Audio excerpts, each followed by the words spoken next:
Hi, Ramona. Hi, how are you? I'm good. Congratulations on the Thank you.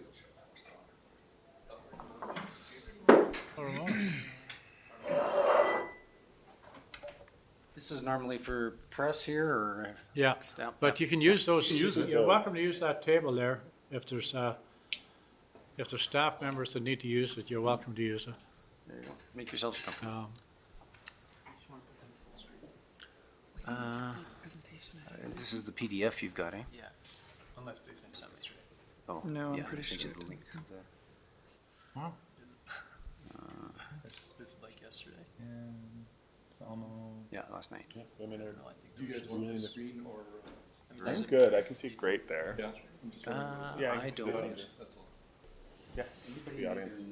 Yeah. Yeah, you okay with that? Yeah, I'm okay. Yeah. There's a lot of glare on this one. I usually All read right, that you're one, good. but that's okay. Read my pad. Gabe, can you email? Hey, Scott, Can you email the slide? Get service like this in the next 4 years. Okay, yeah, because it's just I get a lot of glare off of this, and these lights are terrible. Did you want to You kind of make that. take closer. questions as we go, or go through your report, or how did you want to? Perhaps, Mr. Mayor, if, I mean, you can help myself and my staff just regulate that. If Yeah. we're happy to take questions as we go along, because I think it's important for you to answer those as we go when the topic is fresh in everyone's mind. But at the same time, history has, shown that sometimes we can get a little bit deep into a specific topic, and then we run out of time at the end. So perhaps if we can just try to work together to. So speaking of time, then how much time did you think you needed? We have 4 hours blocked off, and we have a fair bit of material to cover. I think we will use all of that 4 hours. okay. We've tried to, indicate where we are in the presentation on some of on the section slides, so that might give us a sense for. So basically far what you're into it giving us today is an overview then. It's it's as much information as we can provide council in the time. We feel it's a very in-depth view, but not down to the Thank you. All right. dollar and Fire away. cents. Keith? Yeah, so can we kind of plow through a chunk of content and then stop for some questions and then plow through in some way? Yeah, it might be advantageous to plow through to the end of each section. So I'm going to be introducing each of the hydro staff will be presenting different sections. So at the end of each of those, that might be an appropriate time to answer questions specific to that section. Perfect, thanks.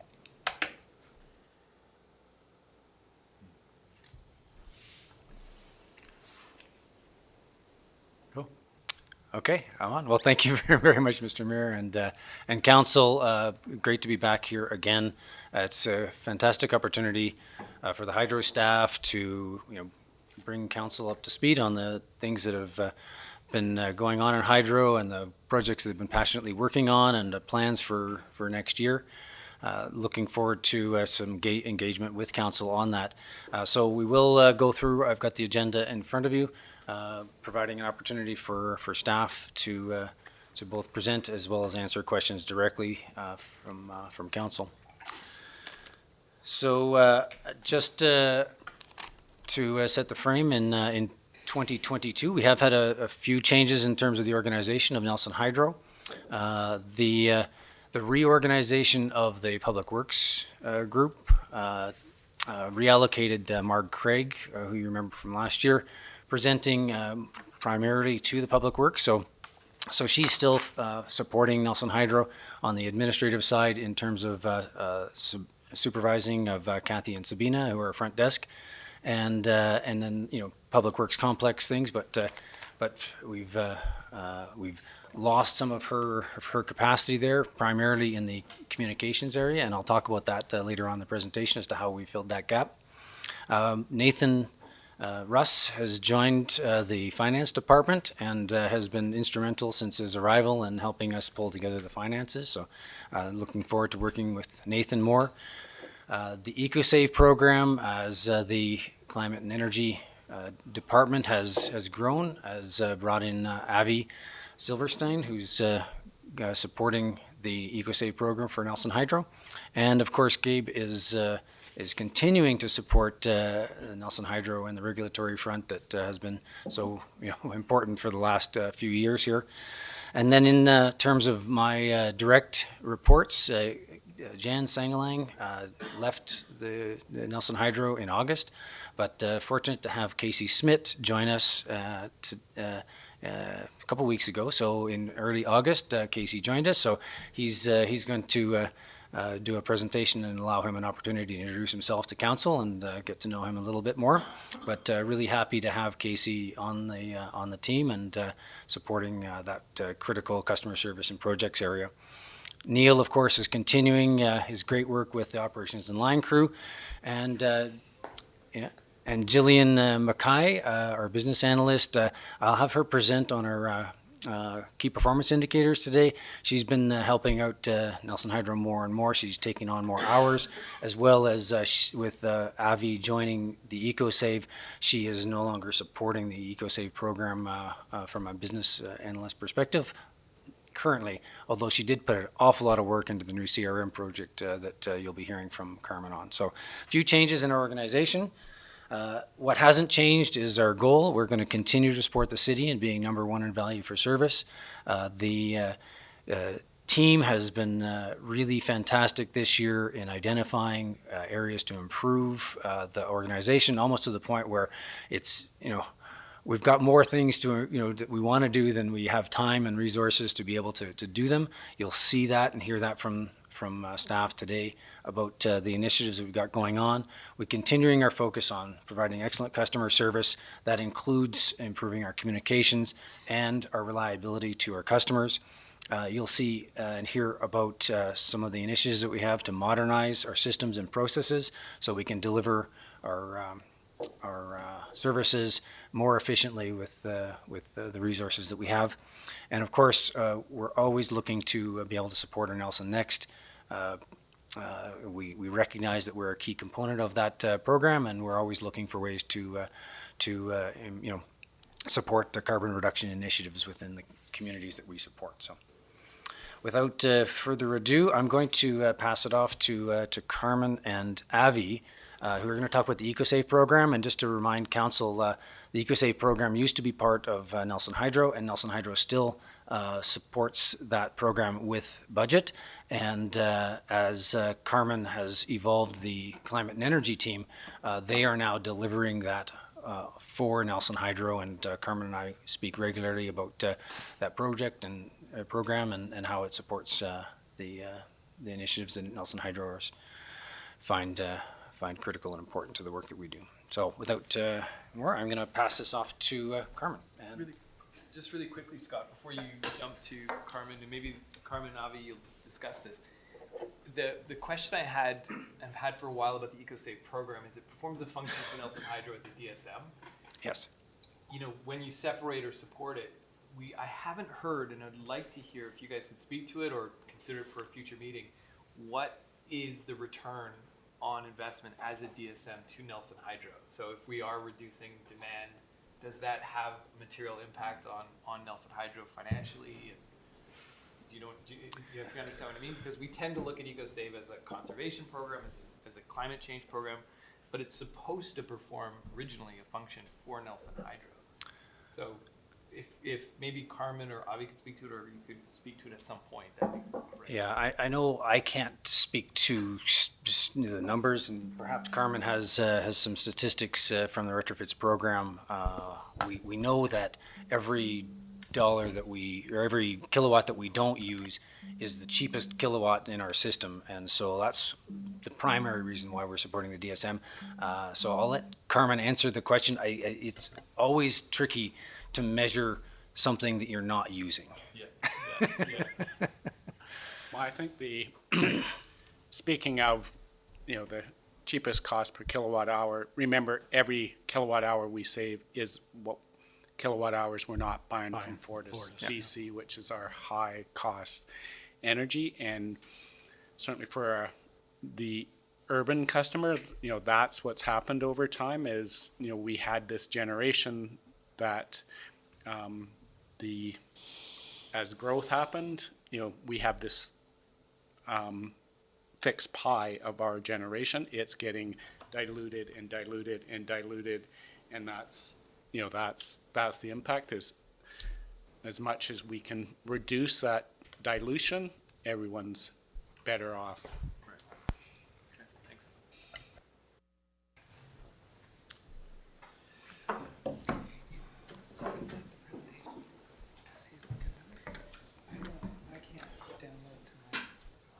Good morning. Welcome. Morning, Carmen.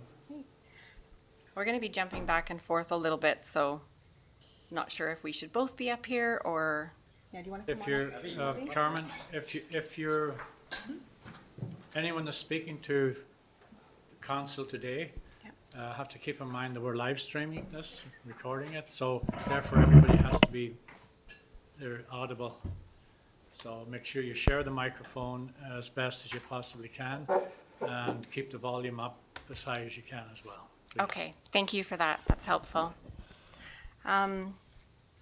Okay, so today both Avi and I will be presenting on the achievements of 2022 and the outcomes that we're looking to accomplish in 2023. For this presentation, I'm going to be talking about the team that delivers these programs, and then I'm going to be handing things over to Avi to speak about the Regional Energy Efficiency Program, the successful implementation of the participant software that we're using now, the e-bike loan program, and then it's going to come back to me for the outcomes that we'll be achieving in 2023. So this is our team, and everybody supports these programs that's on the team, but of course, some of us are more involved in the day-to-day delivery of the program, but what you don't see on here is that we actually approach some of these things from a regional perspective, and we work very closely with our colleagues at the RDCK and the RDKB, as well as an organization, Community Energy Association, who provides a bit of an umbrella over the tri-regional, so even in the East Kootenays, and some of the benefits of looking at this from a regional perspective and working together is that we are, you know, stronger voices to the rest of the province when they're making decisions and delivering programs for the whole province, and we're making sure that, you know, we're continuing to advocate for the contractors and qualifications and basically the access for our residents into various programs. So that's a really important part of our team as well. So I started building the team, the climate and energy team, in 2021, and the outcome of my role is to achieve a reduction in greenhouse gas emissions, both in community and corporate operations, as well as transportation, buildings, and waste, and that Nelson's prepared for climate impacts, making Nelson a safe, healthy, and resilient community. So this presentation will focus more on the residential building stock. Avi joined us. A little bit thirsty here. Avi joined us this last spring as the Energy Programs Coordinator, and his role coordinates the program delivery, resulting in an increase in participation, and residents are supported to achieve the highest possible greenhouse gas emissions, energy use, and embodied carbon is considered when they're renovating or building a new home.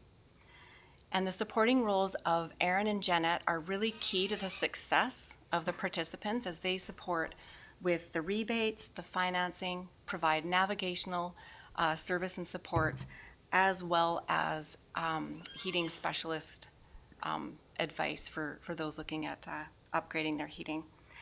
And Nelson Hydro staff, as Scott mentioned, Jillian has been very a key supporter of us, especially in the beginning of the year prior to Avi coming on. She definitely helped to initiate the launch of the CRM.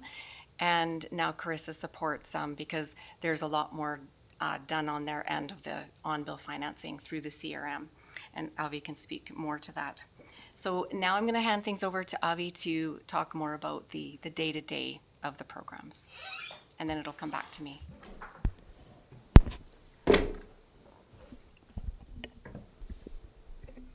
Hi, everyone. Thanks, Carmen.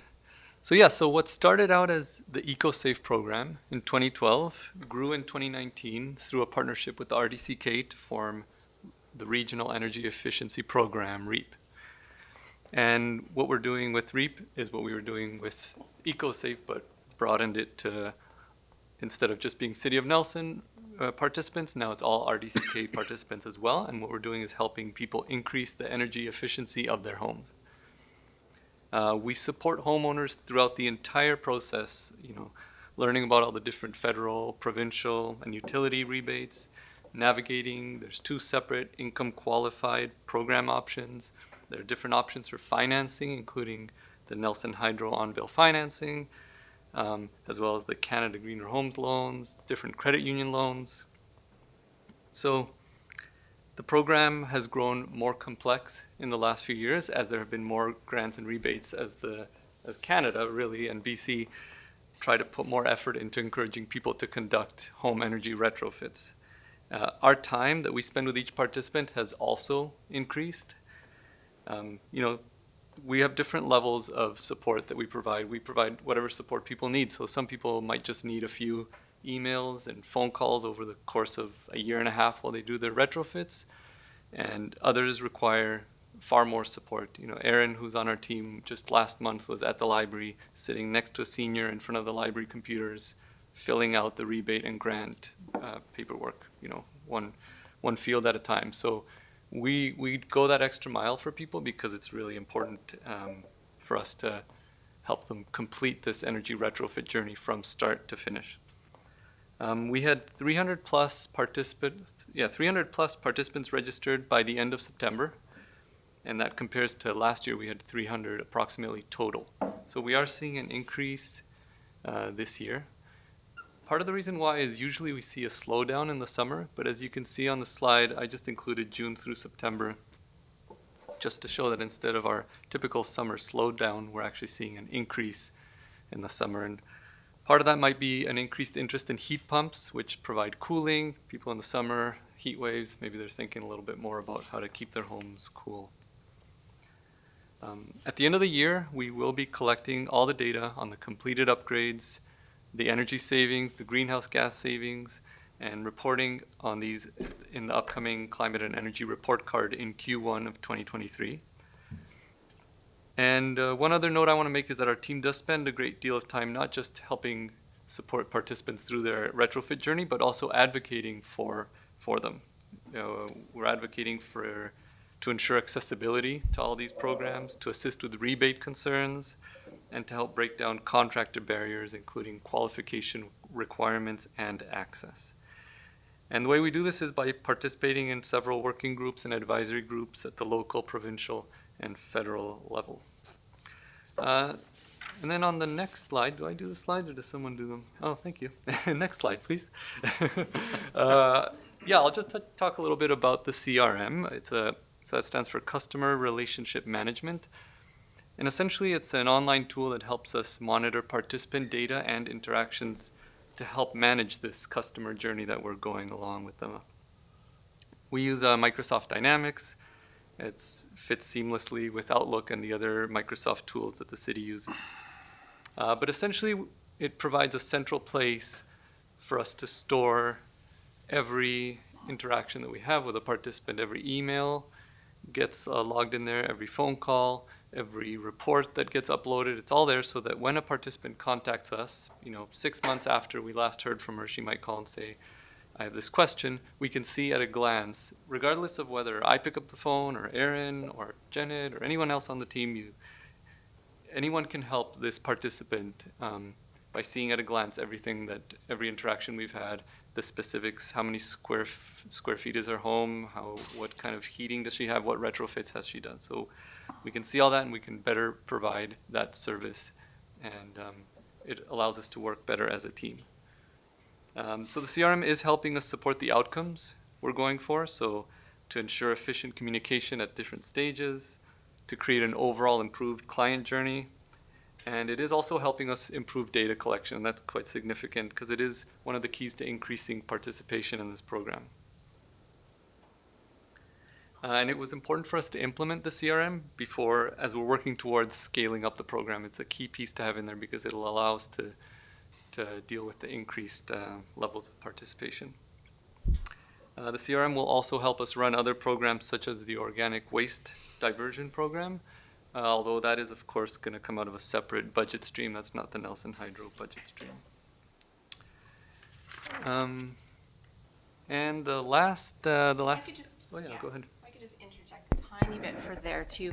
One of the important key foundations of, preparing a program for an increase is to make sure that you have the ability to accommodate an influx of participation. So what the CRM has also done is it's helped to automate a lot of the messaging where it was done manually before, and it also helps to prompt and nudge participants in their journey to ensure that they're actually completing their journey. So all of the things that Avi said, but also really what we're doing is we're building the foundation here so that we can accommodate and support the increased participation that we need in order to achieve the goals, not only here in Nelson, but across the region.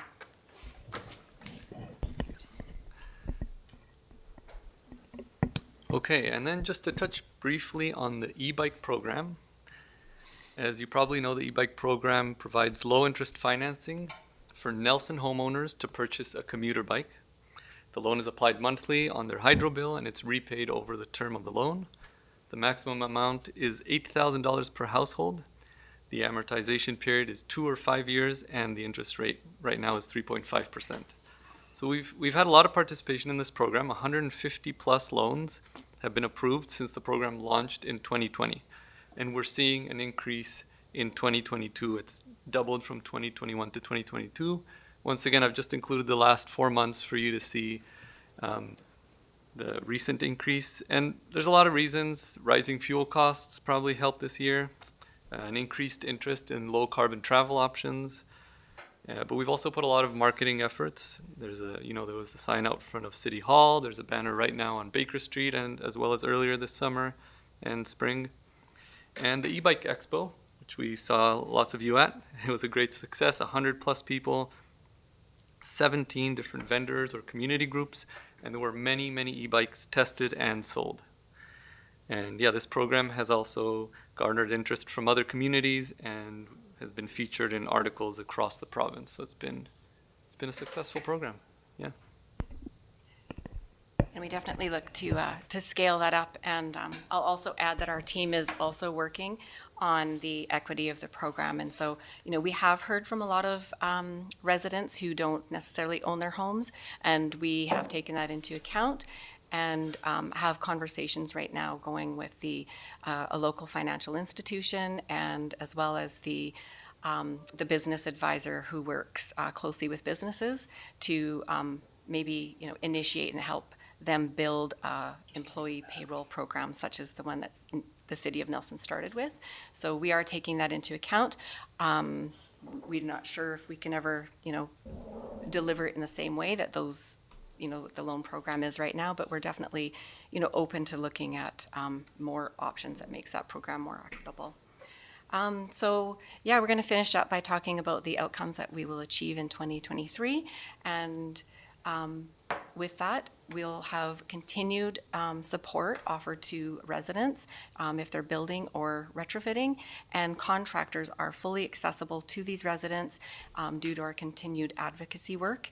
And the program does receive funding and is scaled up and implemented, increased participation to help us meet our goals and targets. And marketing and outreach efforts have successfully driven up this uptake in our programs. And retrofits are not only just done little piecemeal here and there, but they're actually done on a more whole home basis with consideration given to the embodied carbon, the materials that they choose, whether they're building or retrofitting. We know that the building stock has a long way to go and a lot of opportunities, and we know that we need to do a lot of retrofits in these buildings, not only just some new windows, but on a deeper level. And events are offered and well attended. So we had obviously a bit of an interruption due to the pandemic, and we're excited to get back on track, especially with the Green Home and Energy Show, which is always very popular among residents. So, Carrie. Thank you.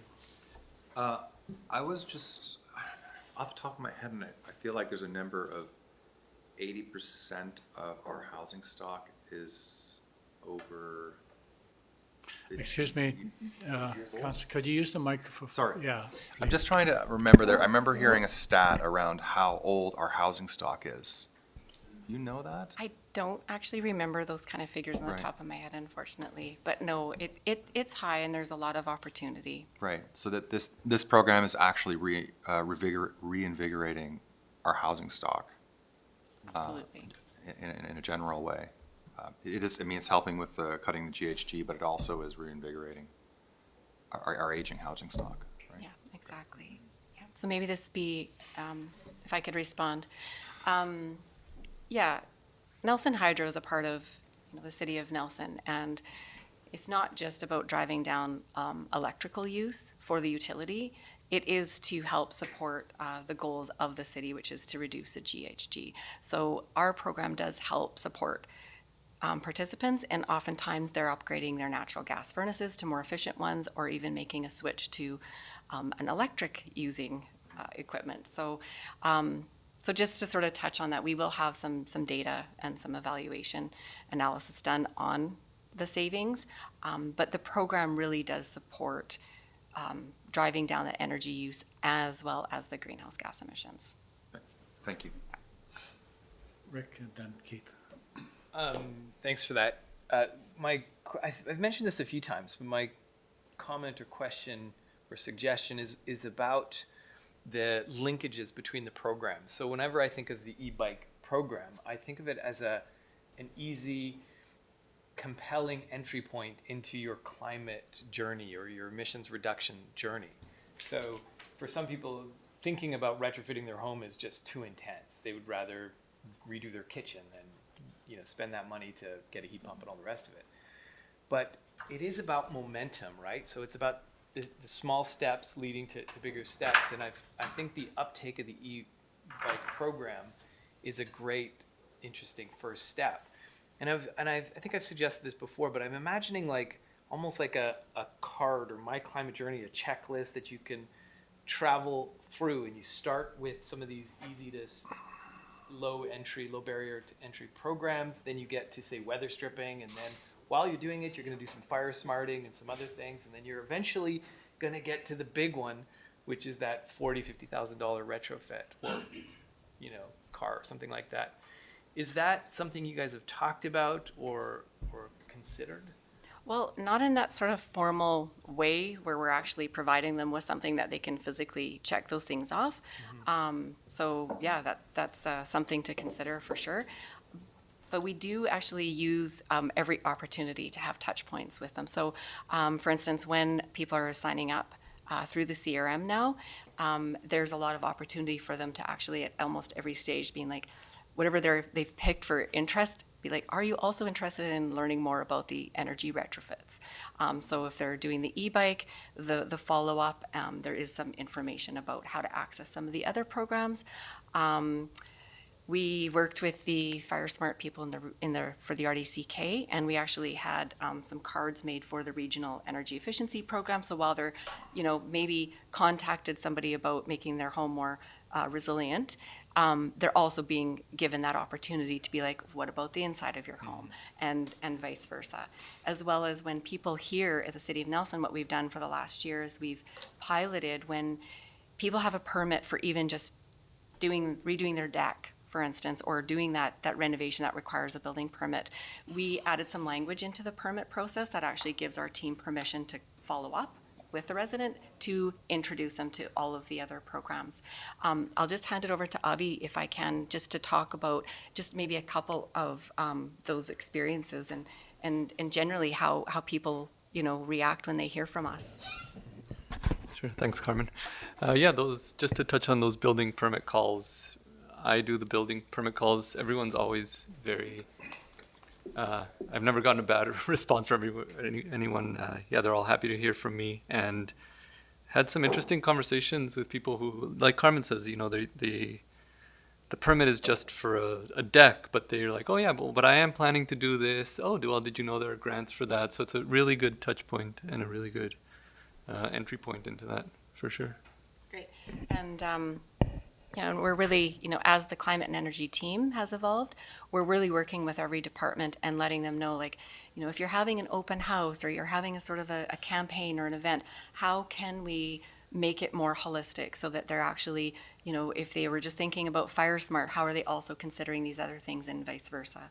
So as we scale up and, we're a small team, so we haven't been able to hit the streets, with every messaging and stuff like that. But as we look to scale up, we're definitely going to be, our hope for the outcome is that nobody in this region hasn't heard of this program and all of the available opportunities to decarbonize their operations.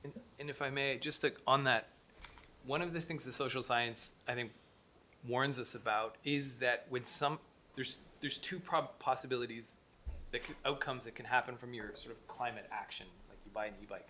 One is you can get into this state of like, oh, I've done enough. Mm-hmm. And then you see this sort of almost blowback or whatever. It's a settling, and ultimately the outcome is no different. Like somebody who thinks they're doing climate work, if you measured their emissions, they're identical to the average. The other opportunity is that it's the beginning of a journey.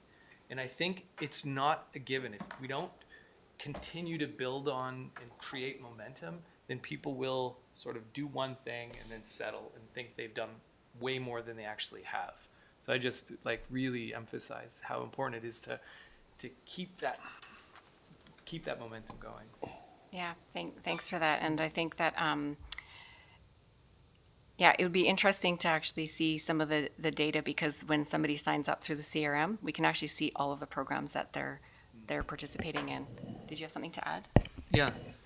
Sorry. Yeah, Rick, just to touch on that, we've been working on revamping the websites, the web pages for the climate and energy team. And one of the ones we looked at recently was the City of Victoria, I believe, had that kind of checklist feature. And it was something that we marked as, let's look at this and let's see if we can translate that to here. Our first instinct was like, is it, by putting everything as a list, do you run the risk of people being intimidated? Like, I have to do everything. Mm-hmm. So that was one hesitation we had. But we've seen a few municipalities that have that kind of checklist type thing, and it's something we're looking at for sure. Great. Yeah. Carmen, I talked to some people a couple of weeks ago that they had, with the e-bike program in Vancouver, if you're purchasing one for a business, I think they have a subsidy or something along those lines. There's a cargo for cargo bikes, right? Exactly, yeah. Yeah. So I don't know about the subsidy part, but I just was wondering how that worked and if it's something that could be implemented, because there's probably a number of businesses downtown that could do deliveries, as an example, with cargo bikes, etc. We work closely with the business advisor, and I know that he's well tapped into all of the rebates that are available to businesses. We're not able to include businesses as part of our loan program, but we definitely do promote that. And on our e-bike webpage, we actually have a list of all of the opportunities for rebates, things to sort of consider when you're looking to buy an e-bike, and any information that's sort of helpful for that. Yeah, I was just thinking about the program, which I think is a really good one, but it's kind of honed in on people that can actually afford to do it.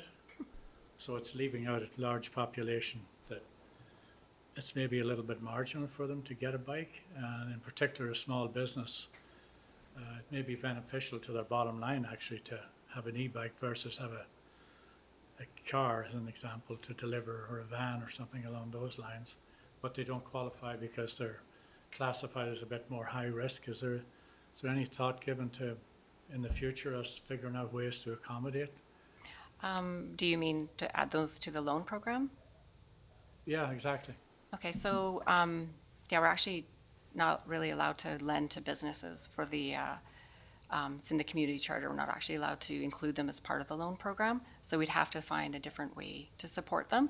I know that we were in conversations with the province, and there might be some things coming down that provide further opportunities and incentives.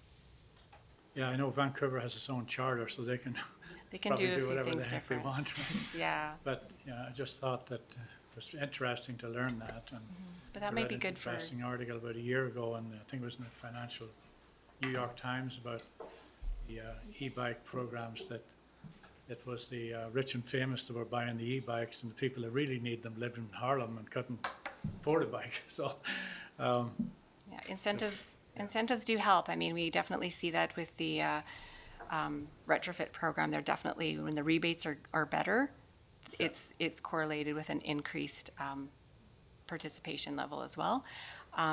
But that is something too that, you know, when we're in discussions with the local financial institutions for renters, we can definitely, you know, open that up and be more broadly and sort of entertain that about businesses as well. And work with the business advisor to be really, you know, trying to promote that side of them.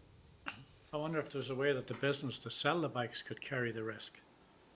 I would be willing to carry, like Cal did when he was selling a car to, Yeah. you know, you had, you know, the Toyota carried the risk regardless of who when it came through the door, right?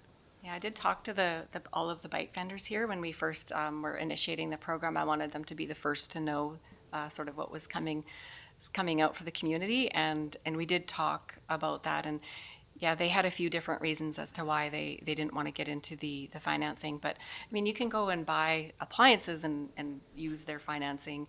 You know, usually it's at a high interest rate and stuff like that too. So, but yeah, we definitely have had those conversations. Okay, thank you. Yeah. Okay. Oh, Keith, sorry. Sorry, Mayor, I have to just run out for watching a shot. Oh yeah, no problem. So Yeah. I'll get back about 20 minutes. No problem. So Yeah, I just good. want to thank you very much. You guys are doing amazing work. Thank you. Thanks, Jesse. Keith, go ahead. Thanks, Mayor. Bringing us back to the conversation about the retrofit journey, the deep home retrofit journey. I'm hearing within the conversation about Microsoft Dynamics that we're starting to create some records management on a per building basis, or at least a per account holder basis, which I guess my first question is how much do we expect we'll be able to share those records between other departments like the fire department when we want to also keep track of who's fire smarting when and when the last time someone was certified as having done the fire smart, on top of what kind of energy smarting we want to keep track of? Because I know we're trying to basically turn over 3% of the housing building stock every year until 2030 to kind of meet our climate goals. And I'm hoping within this records management, we're keeping track of, you know, the evaluation of what their Energy Star rating for that home is going to be, and keeping track of how that's changing over time.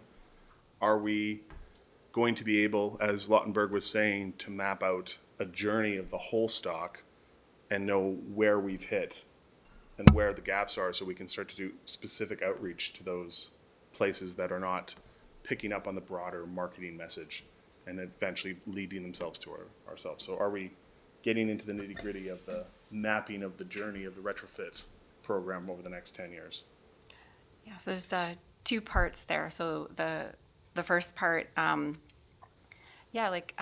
Avi mentioned, the CRM, we're going to be developing it further so that we can use it for the organics diversion program. That way we can record participant data and, you know, corresponding serial numbers for units. And we did talk about, you know, could we see that, oh, this person's also signed up for a Fire Smart assessment and get some data on that. So it was just implemented in the spring, so there's a lot of possibilities and of where we could go, and definitely, you know, build it out further, and, you know, according to people's budget, because all the extra elements and functions do come at a cost. But now that we're familiar and we have the foundation, they're fairly easy to add. And then the second part is quite exciting. There is some movement on that front. There's some funding that was secured for quite a few regions in the Lower Mainland, and through the Community Energy Association, as I mentioned earlier, that we actually work really, you know, well together as a region.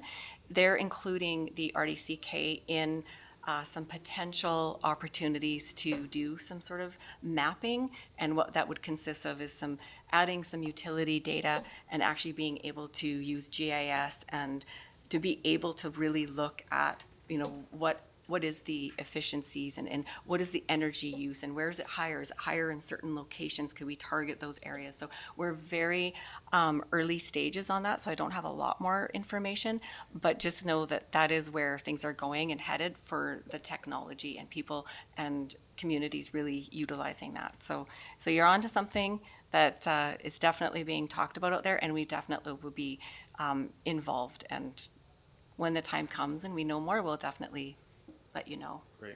Can I have one supplemental? Can I just add, the only thing we have to do, be careful is the privacy rights. And, that's why we did for the building permits, have customers actually sign off that we have the right to contact them. We can only collect people's information for the purpose that that information was provided for. So as long as we make sure that we're disciplined and you're not getting a cold call because you signed up for a bike loan and now you're getting a call from the fire department for something else. We just have to be careful that we're respecting people's privacy. Yeah. Supplemental?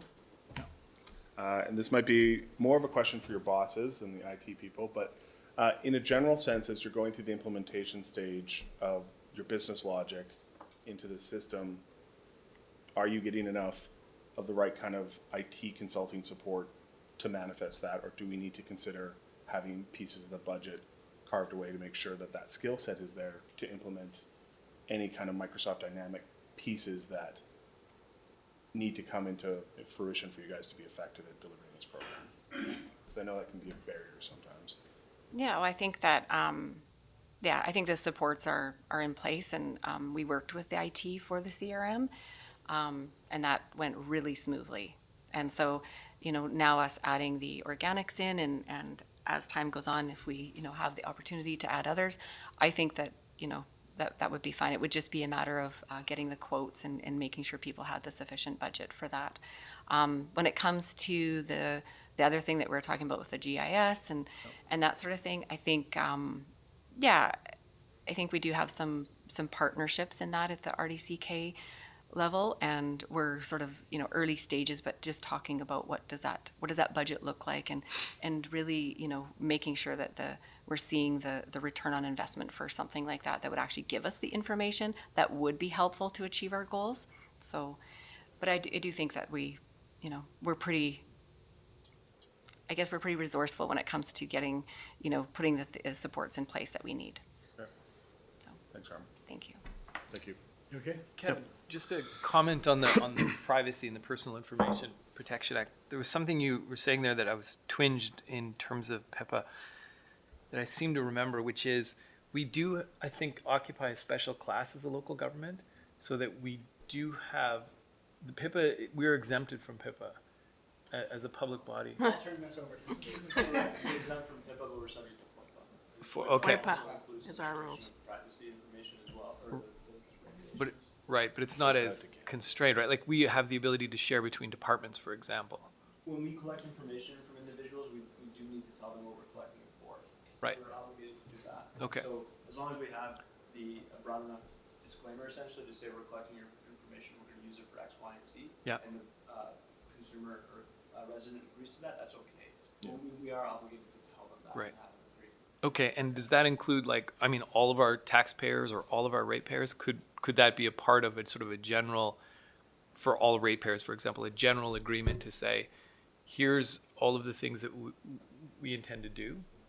And I think it would need to be part of our terms and conditions. sure, And right now it's not, right? Yeah, I think okay. right now with some things we've started making that shift. Yeah. So I think that's what Carmen was alluding to, is that in some of our communications, I think we've started to be more broad in terms of how we're gonna use that information. Okay. But we would, it may be something that the utility could look at more broadly in terms of, and it might fit into our terms and conditions as well, which is the hydro services bylaw, which we are looking to make some changes to in the future. yeah, okay.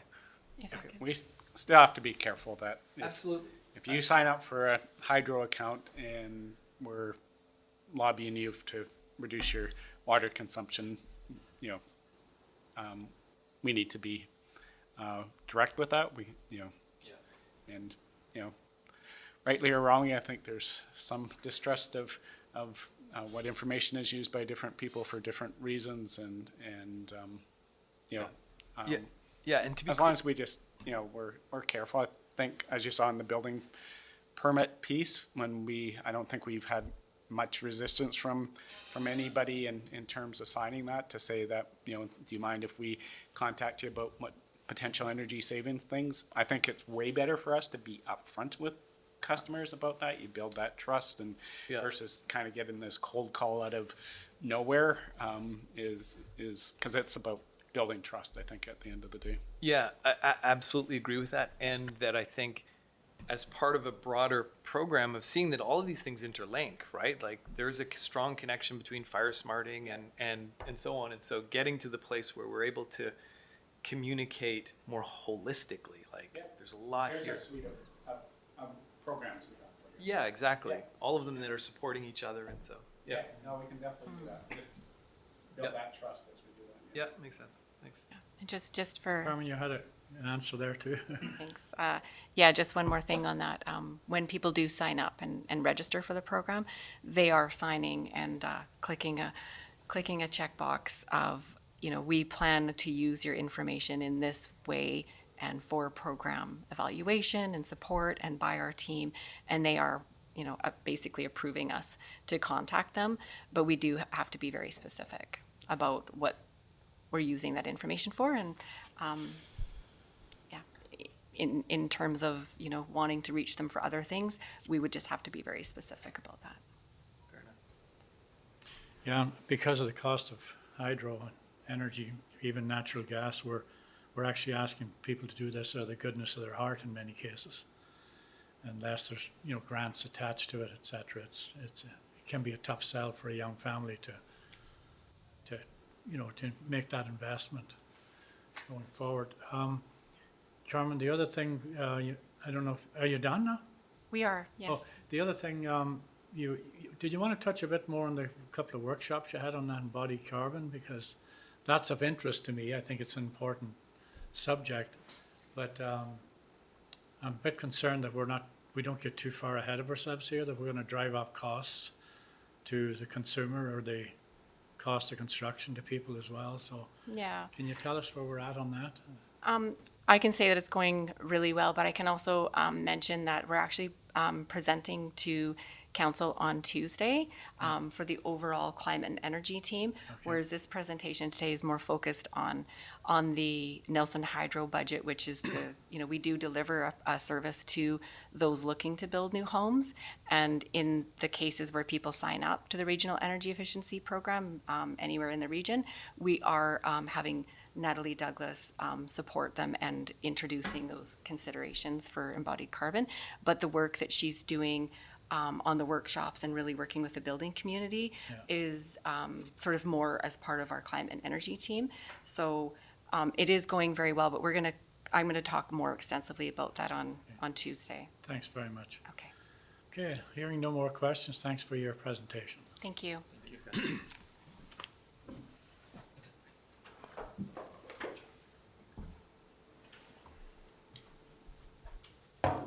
Anybody want a quick break here? I see Kevin making a break for the door there. So At this maybe we'll rate, we take a probably have to 5-minute be percent faster. 5-minute break here if you don't mind. 80% faster to get back on track. My Give questions every will be second so slide, long, you'll have just, to keep- Way to pull up the PowerPoint. I'm just not sure what this computer has access to. Like the, you put it in the P drive. You did send it to me, Scott, by the way, sorry.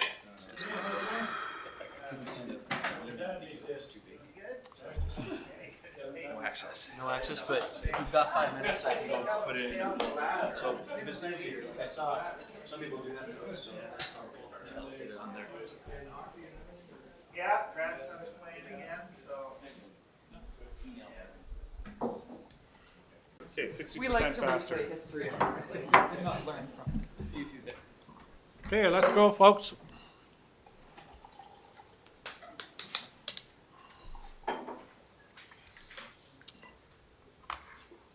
All right, we'll kick it off. I'm Casey Smith. joined, I guess this rounds out my third week here at Nelson Hydro. So fairly new to Nelson, moved here about 9 months ago. So new to the area, but not unfamiliar with it. I spent about 15 years out in Alberta, most of that time working on the design and construction of high voltage substations for utilities and private customers. That's a bit about my background. 3 weeks? You're here 3 weeks? Yeah. What you said? Yep, 3 weeks. No, you survived longer than most. You gotta get the key performance indicators by lunch. Filling the role of Jan Sangalang, who had been here last year as the projects and customer service manager. See?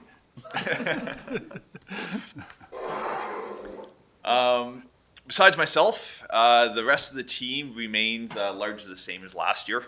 We have Carissa and Christian still on our customer service side, looking after customer accounts, including billing, revenue meter checking. On the design side, Tim and Bede continue to fill those roles.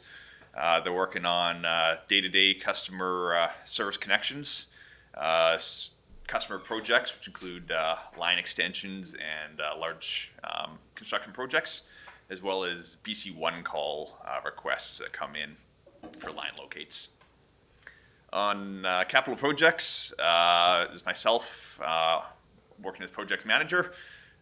We also work with multiple contract project managers. At the moment we have 4 working in various part-time capacities on specific projects. And there are plans in the budget for a new electrical engineer in 2023 to try to bring some of these projects and the management thereof in-house. As far as safety goes, we have no lost time injuries or first aids in 2022. So that's a statistic we want, and we look to continue that on. Neil will touch on a safety program being developed, which will help us keep on this trend. As far as customer growth, I'm a statistic in here. We know that Nelson is growing, and we see that in the trends here. Over the last 5 years, there's about 200 new customer accounts with Nelson Hydro being added each year. So we're up a little over 11,000 accounts now. EV chargers was a pilot program, I believe initiated in 2019. We have not added any new EV chargers since the beginning of 2021. From the blue graph there, you'll note despite no new chargers, consumption at these chargers is up nearly 50% in the last year. So we know that EVs are going to be a part of the future in some way. Scott will touch on some strategic initiatives. There's currently no intention to add more EV chargers around town, but there are some thoughts on some issues in this front. The net metering program is primarily solar net metering. This would be solar panels on tops of folks' homes or on their residence. Pretty steady uptake here. We're up to 30 customers who have accounts. Those customers generally contribute about 50% of what they draw out of the system. So they're still using considerably more than they are producing. And we also continue to see that production is seasonally opposite of consumption. Clearly, in the summer, they produce more and consume more in the winter. As far as customer work orders, this is what keeps the design team busy for the most part.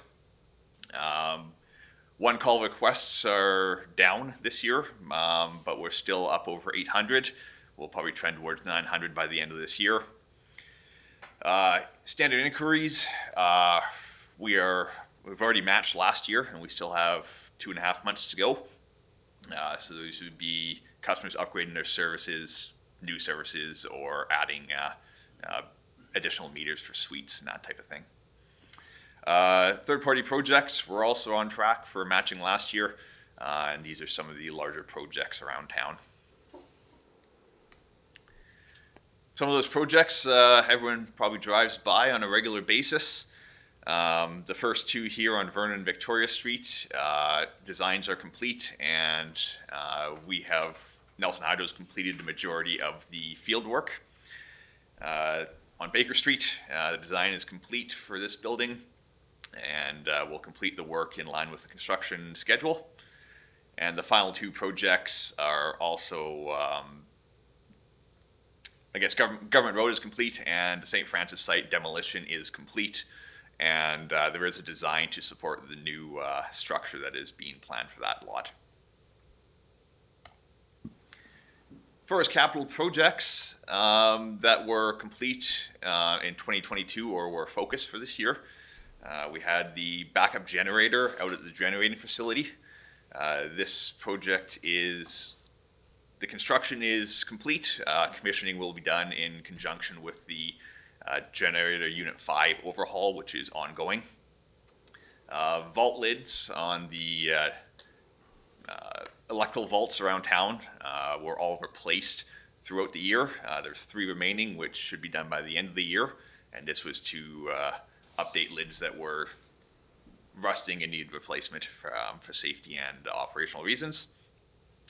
The battery bank you see in the photo there out at the generating station is still on the list to be replaced. We are waiting for the batteries with long lead times and supply chain issues, so this project will stretch on in 2023. And a peak demand study was completed. So this was a study that was commissioned to look at potential ways to handle peak loads at key times of the day. 7 o'clock or between 5 and 7 when people are all turning on their appliances. Scott's going to touch a little bit more on some of the outcomes of that study and some of the recommendations that will be pursued. Looking ahead, we have the Mill Street substation. This is going to be our largest project of 2023. This was originally going to be a substation replacement this past year. The transformers subsequently failed, and it has become a larger project, which will be a complete rebuild of the substation. The generating units 3 and 4, the exciter system, will be upgraded. The current system is at the end of its life, so we will be replacing that system through 2023. There was an inspection of the dam and the generating facility completed recently. And out of that inspection, there are some recommendations for improvements. Neil will be touching on those more in his presentation. And there is a plan to increase our commonly used equipment inventory in 2023. Some of the, for example, transformers that we use around town for the pad mount transformers that everyone sees in neighborhoods, orders placed in July of 2021 have been delayed substantially, and we're hoping to see them in January of 2023. So to keep up with this and make sure we have the equipment required to service our customers, we're looking to increase the amount of inventory we keep on hand. Going to pass it over here to Scott for some notes on strategic capital over the next year. Yeah, thanks, Casey, and great job. And I'll just touch base on some of the strategic capital projects. These are multi-year projects that Council should be familiar with, that we've been talking a bit about. So just to bring you up to speed, when I presented last time to Council, I talked about the AMI, or the Advanced Metering Infrastructure Project, and how I just received a first look at the business case, and it was higher than I expected. So we're putting the final touches on that business case, but essentially it's a project that looks like at present, based on what we've seen so far, is $9 million. In the capital budget, we have spread that out over 5 years, but I'm not ready to fully commit to that yet. We think that we can bring the cost down with more planning and actually go through a full procurement process and selecting a vendor, so that we can really focus on exactly what we need and know the cost better. So the focus for 2023 will be going into the details with a full project plan. We'll do a full Association of American Cost Estimate Class 3 cost estimate for the project, so that this time next year we'll be bringing you a fully scoped and accurate project to Council to for approval, hoping that the price is going to come down and that maybe another year of time will help some of the supply chain issues that are driving up costs and schedule for that project will rectify themselves, but remains to be seen. But we are going to spend the time this year. I do have $1 million budgeted for 2023. The majority of that is, if the project is approved, then we would need to put down a deposit to engage the vendor, fairly quickly. And, they're still talking, a year to 2 years for some materials. So we would want to be prepared for next year to do that. But if the council didn't approve it, we would just show a shortfall in the capital budget for 2023. But I wanted to at least have that allowance in the budget. It also spreads out our capital spending a bit smoother, so it's not quite so much in 2024 if we move forward with that project. So look forward to next year with more details on the project. Because it is coming in at around $9 million, I'm expecting that to have to submit a certificate of public convenience and necessity, or a CPCN, with the Utilities Commission. They have not set a threshold or demanded that we do that, but it's typical for utilities for large projects to go to get approval from the BCUC for that. And because this project does impact the rural customers, we would expect that they'll be looking for that. So that's fairly extensive and will require the level of detail that I just described in terms of the project plan and cost estimate. So that's more to come for that. Our asset management project, the council approved our policy this past year. We've had a great success so far in doing our asset condition assessments and putting together asset management plans for our generation and substation assets. So the most recent push has been to identify software that will support our asset management program. So we're hoping to make that decision before the end of the year, and the focus for 2023 will be on procuring and securing and implementing that asset management software to allow us to better track our preventative and predictive maintenance and make better decisions for capital replacements and major maintenance work that we have planned. So another item that we've been talking about, graphical information systems, GIS, is a catch-all for things that sort of are geo-referenced, and it has many uses. Most utilities in North America are extensively invested in using GIS because it does help with asset management. It helps with customer relations management, outage management. There's many things that will be supported by that. We currently use a geo-referenced AutoCAD file for our customer interactions right now, and we need to migrate that into something that's more readily available or usable for some of these broader outcomes to make our processes more efficient. The focus for 2023 is going to be on creating supporting our safety and lockout processes, so that we are able to know at a glance, from many devices, the tradesmen in the field or in the office, exactly where we have systems that are de-energized and that they're safe and locked out, and that we can control that readily. So that's going to be the work for 2023. We're expecting that our journey down a GIS process will be a 4-year process that will expand into integration with some of the other items that I talked about, our outage management, our asset management, our CIS, and of course the advanced metering as well, will all eventually tie in, so that we've got one system that's able to give us information about our customers for various different applications. And then the last item, council's familiar with that. We have an application in.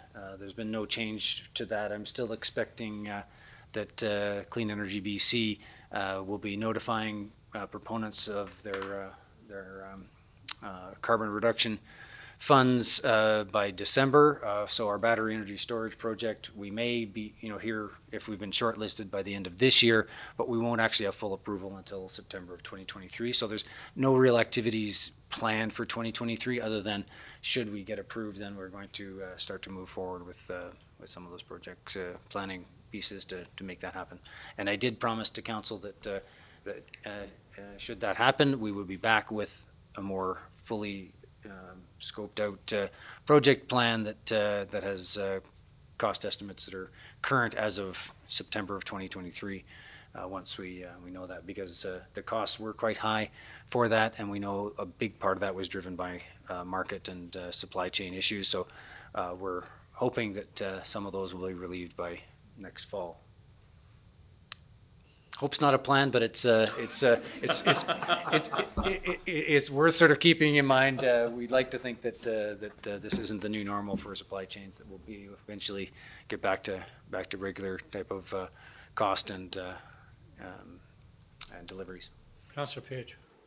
Good. I see that we have about 9 minutes to have questions to get Neil the same amount of time. Okay. And get us to the middle point by lunch. I have a few questions, so I guess I'll start at the cost recovery side. So when we're looking at the contracted labor that we're doing, how are we?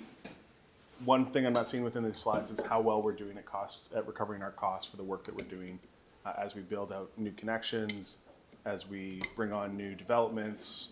How are we doing that as a line item for that contracted services that we provide? I'll let you talk to this one, Scott. I have some very brief, I have an incomplete picture of that at the moment, so I'll let you speak to that one. That's actually a great question, Councillor Page, because it's not a metric that we're tracking, and it probably should be.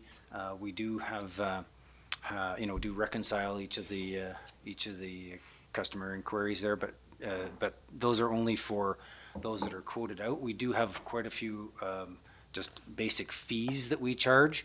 One of the things that we'll be talking a bit about later is our bylaw updates. We know our fees haven't been updated since 2012, and we're seeing, especially with things like transformers, we're not even recovering the cost of the transformer, let alone the labor to install sort of a service extension right now under the basic fees. So it is something that we need to get a better handle on and track going forward. So I'll take that away as a really good suggestion, so that we get better visibility and have that for council for future presentations. But it's tight right now. We've got costs going out and then fees coming in for each job, but not necessarily sort of the buckets aren't parallel right Totally, and that's the environment we're in right now. Yeah. That's where those pressures balloon unexpectedly when there weren't issues before. So we I can will- get that visibility in the budget going forward. Yeah, I will say that the budget does contain our best estimates for both of those, but they're not sort of like consolidated where you can look at both and say, oh, okay, I see that we're forecasting, to be, not recovering, X amount of dollars. So, but that's a great takeaway, and I'll make sure that we have that. If I can. So I think the next kind of important piece is in the end with the battery project, you're saying we'll refocus perhaps if we don't go yes. Should we be thinking more in terms of redirecting, and that we should be developing the plan for those interconnects or Coffee Creek in parallel, so we're just ready to drop in and do the other project instead? Because I think the sense is those projects need to happen somewhere down the line at some point. I just don't know. Yes, that's correct. And as I presented to council in September, that is the vision. I do have scoping funds set aside in the capital plan for 2023 that will be used for those projects, so that we have an understanding. By the time we're making a decision on the battery storage, we should have a good idea of what those other projects are going to cost us as well. Okay. So they're running in parallel. That's right, yeah, Sounds in okay. 2023. Yeah. Okay. I'm good. Scott, then on the AMI, you're saying 9 million is sort of a sense for, is that for rolling out smart meters across the 11,000 customers, or was That's that- correct, yes. Yeah. And then do we have any sense typically when you do an AMI rollout what that return is on savings? Like, is there a general model that you're able to to look at or provide us so that we can say, is that 9 million going to pay back over 20 years, 10 years, 5 years, or not at all? Or is it just an enabling sort of investment that's going to unlock other less tangible benefits? Yeah, and that was the process that we were going through with the business case that Utilisys has been supporting us on. And one of the realizations, I think we were hoping that would, show us that there was a clear return on the investment and a timeline. But because we implemented the automated meter reading in, between 2005 and 2013, we now have, much of the labor reductions are already accounted for in that. But now we're kind of chipping away at the the efficiency throughout the system. So yes, we won't have to physically drive to Proctor to do a disconnect. We'll be able to automatically disconnect that. But in the grand scheme of things, when they did the business case, it hardly moves the dial on a $9 million project. So I'm going to say there's no payback, but I'm moving forward with this because it absolutely is an enabling technology. As I mentioned before, 90% of all electricity customers in Canada today already have smart meters. They're enabling the demand side management programs. They're enabling, variable rate plans, and as well as improvements in service in terms of being able to reconnect. Someone pays their bill, they're reconnected right now, rather than let me schedule somebody to drive out to Proctor and reconnect you. There's so many things that this will help us do, and essentially keep us current with what everybody else is doing, that I feel like we still need to keep moving forward with this project, even though from a business case payback perspective, there just isn't enough money there in terms of the savings. It's part of the exercise that I want to go through in the next year is, okay, let's really sort of allocate, we have a meter tech now, what is that person now doing that's different? And, I think the business case currently shows that there's like additional resources needed in order to do some of those things, but it hasn't really fully allocated the resources that we have. So some of that sharpening of the pencil and really taking a close look, we're going to do in 2023, and hopefully get a better answer and a lower number and something that's going to be more less of an impact on the utility and the ratepayers.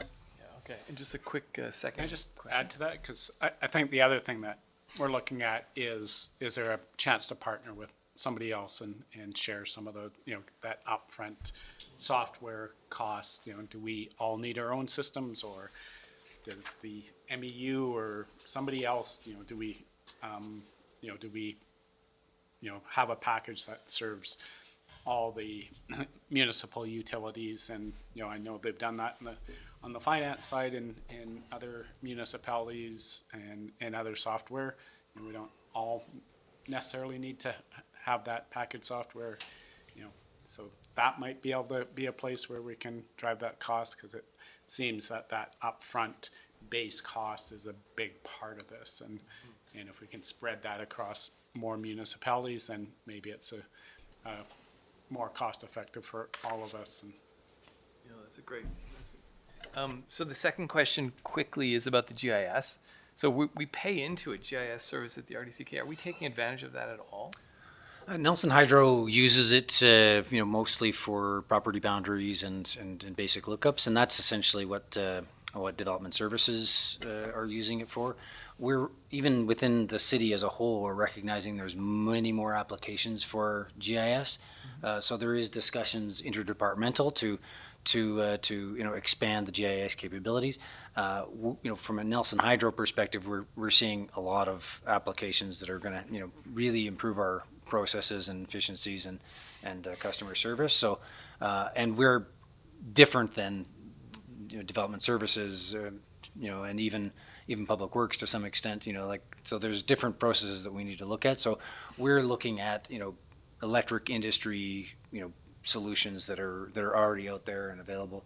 Penticton sort of have a system out there that they're using, so we're looking at that. And then the diagram that I've got showing there, you can see it's like hard to tell, but it shows you each individual feeder, and you've got lockout points and things like that. So you've got that easily identifiable. When you've got a problem, we can go there. So there's lots of activities, but the short answer is yes, we're talking with the rest of the city, and we're considering changes with the relationship with the RDCK so that we can get more than what we're currently receiving from that funding. Yeah, they're more property-based versus infrastructure-based. We need to, like right now, all our city infrastructure is, I think, still done on AutoCAD, none of it's on GIS. So we are looking at this as the city. The city of Castlegar does have their own GIS that tracks their infrastructure, and the good old days was that water main is by Rick Lottenberg's house, the second window, that's where we dig. So we need to now we have that on AutoCAD, but it's not on a GIS system where you know exactly where all that infrastructure is, as well as where every meter is, where all those things are. It's a different approach to GIS. Okay, Councillor Page, you have one more question? Yeah. To the chair, to the regional director. I have to imagine that the level of detail we want to put in for the infrastructure stuff might find its way, might not be compatible with the land property values the GIS system of the RDCK is doing currently. But has there been discussions, because some of those smaller municipalities, some of those other service participants in that GIS service also have the need to put in infrastructure somewhere, and we might not be a good case, but is the regional district starting to think about how it brings that online for those smaller pockets? Well, in terms of the regional district, so what's happened there is just that they're feeling pressure, that just trying to maintain what they need to do for the property level. And so there has been some discussion about having to look at increasing costs there and increasing staffing within there, just as the regional district grows in terms of, say, residential housing and things that are going on there. So the sort of deeper dive into looking at infrastructure mapping within a GIS system isn't top of mind there, because they're struggling as they are, just trying to do the basics of what their GIS program is designed to do. We have had discussions, and I have brought to the table there that we might be looking at other options, given that at one point the city of Castlegar did move out of the regional district GIS program to do their own.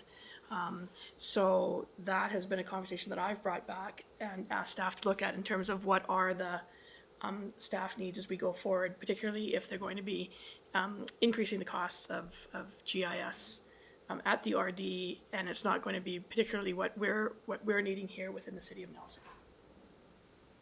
Okay, thanks. Any further questions? Scott, I have one that I brought up before, and that's the battery storage. Yes. And I'm really concerned about that project for a number of reasons. The grant application, we know now from experience that grants are not keeping up with inflation, as an example, just one piece of the puzzle. And where do we draw the line on what I believe at this point in time is an area that's still in development as far as battery storage goes, and every year it's changing. And I'm just wondering why we wouldn't, being a small utility like ours, to put this kind of risk on the utility. Would we not be better off to let Fortis and BC Hydro develop these types of projects, and maybe we can piggyback on them at a later date, rather being the one that tends to be out front on this? I'm just concerned about and then the other piece of the puzzle there is location, community buy-in, etc., to having a battery storage in their area, eventual disposal, change of the system, we all know that every year things are changing so rapidly. How do we manage those costs? I mean, I'm just concerned about one little thing like this could be a huge could have a huge impact on Nelson Hydro, negatively or positively. At this point in time, I'm not seeing any positive. Okay. Yeah, I hear your concerns, Mr. Mayor, and it's certainly, we have a risk register as part of the project proposal that went to Clean Energy BC, and as I mentioned, we're not actually committing until we've got a better idea, both confirmation that there is grant funding available, and that the market and the technology is at a place where we feel that those risks are manageable. I do know that globally battery technologies are mature and they're improving rapidly. There's a lot of a lot of effort going in globally, to improve those. I see Ontario just committed to 1.6 gigawatts of battery storage. So there's programs happening. BC Hydro, I think I mentioned in the spring, they were talking about 180 megawatts or something like, no, 800 megawatts by the end of 2030. I'm not that familiar with some of the things that Fortis is, but they're definitely looking at it. So it is something that is happening in parallel. And as I mentioned, we've all been talking with each other and looking at. BC Hydro put their first battery storage project in 2015, I think it was, or 2013, in Field, BC, to prove out the technology and get a sense. That was in the very early stages. That, I agree, was fairly high risk, and it was handled as an R&D project for BC Hydro. But they're now feeling comfortable that they're wanting to move those into actual capital projects that are going to start to make a difference in grid management. So I hear your concerns. They're not lost on those of us who'll be having to execute that. We'll keep an eye on the risk register and keep those updated and how the technology goes. And when we come to the decision making, we'll present that information at that time. Yeah, like Nelson, Ontario Hydro is an example, or BC Hydro have a large customer base. They can spread that risk over. We're a tiny utility with a small customer base, and while I wouldn't want to suggest it's a fragile operation by any means, but something like this could have a fairly large impact on that customer base should it not work out according to what we believe is right at this point in time. It's just a word of caution. Yep. And I know you're probably thinking, don't let the door hit you on the backside on the way out, but anyway, it's just a word of caution around the battery storage. And if we were going to put energy into something, maybe we should put that energy into something else. Yeah, and to Councillor Page's point, we are making sure we have those contingency plans in place so that should we choose not to move forward with the battery project, or if the other projects look more attractive, then we'll have a better benefit to the ratepayer and to the city, then we will absolutely move forward with those. Yeah, thanks very much. Yeah, and this one is definitely 100% based on the getting this grant. It makes no sense, and that is the risk. That's how we're managing the risk is actually the province would be taking on the majority of that risk, and that's the only way a local government and a small utility could even think of this. So even with that, we need to carefully look at this, but that's a lot of our risk transfer is to have the province and taxpayers, I guess, as a whole pay for that cost. Oh, if I may. Yeah, go ahead. On that, exactly, and something Councillor Page raised, so I could defer to you too on this, on the compressed air storage. One of the challenges that we have in pursuing grants that are a little bit less than innovative, or that we maybe don't qualify, but some things a little bit more innovative, we may puts us into a better place to test this out. But remember, Councillor Page raised the compressed air storage option, and I did a little bit of research. Internet. What's that? On the internet, not at this table. Yeah. Okay, but just back at you on the compressed air storage, because I remember after that I looked it up and I was like, wow, this is really interesting. It delivers efficiency. It might be easier to site, and the energy, the efficiency of that mode or model is really high. I was super surprised by that. So you don't have to get into it, but I just wanted to raise that one more time. Yeah, no, I hear you, and we are keeping an eye on technologies, but to the mayor's point, we have to be very cautious about emerging technologies, and if you're concerned about batteries being an emergency technology, then, things like, the compressed air, I'd like to see a few more, jurisdictions, test those out before we start to pursue that here in Nelson. But it is something that's it's interesting. I know that they're looking at, Ontario Hydro was looking at something, underwater that would use it, but I don't think that they've moved forward with it. But yeah. Well, I wasn't suggesting air storage. I think you were. Okay. I think you were specifically. I did ask a question on the internet about efficiencies. The other Thank thing you for on that's bringing it got, the other piece on the battery storage, and I don't want to dwell on it too long, but I am, is, we are having these conversations with the building community about embodied carbon. And, we should be having those conversations on projects like this as well. Yeah, absolutely. That's a huge factor when it comes to battery production of any kind. Yeah.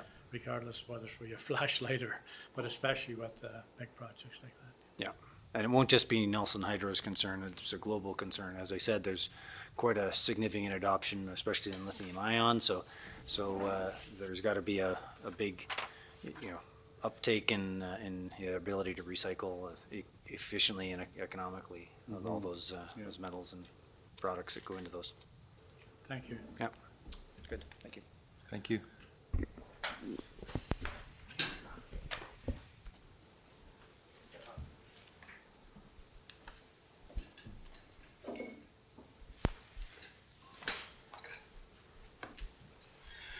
Good morning, Mayor Dooley and Council. I wanted to thank you for the opportunity to be able to present to you this morning the good work we do at Nelson Hydro for the city and all of our customers.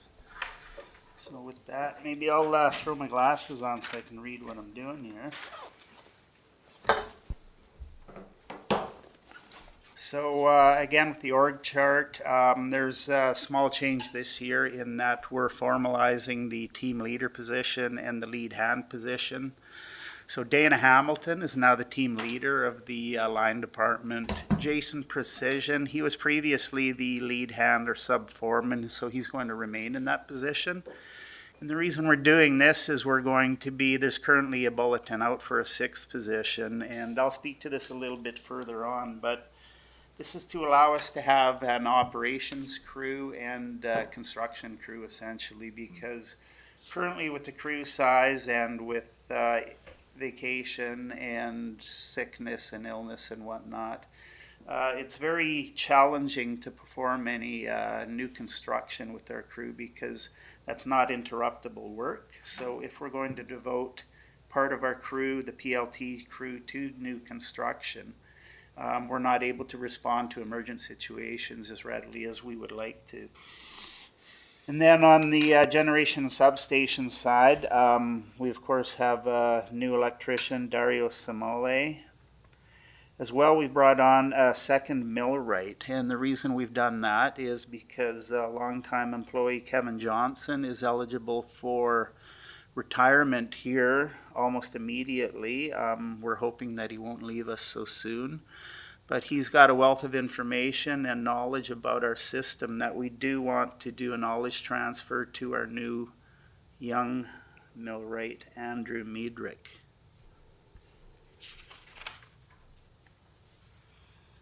So again, good news on safety. So we've had no lost time incidents this year.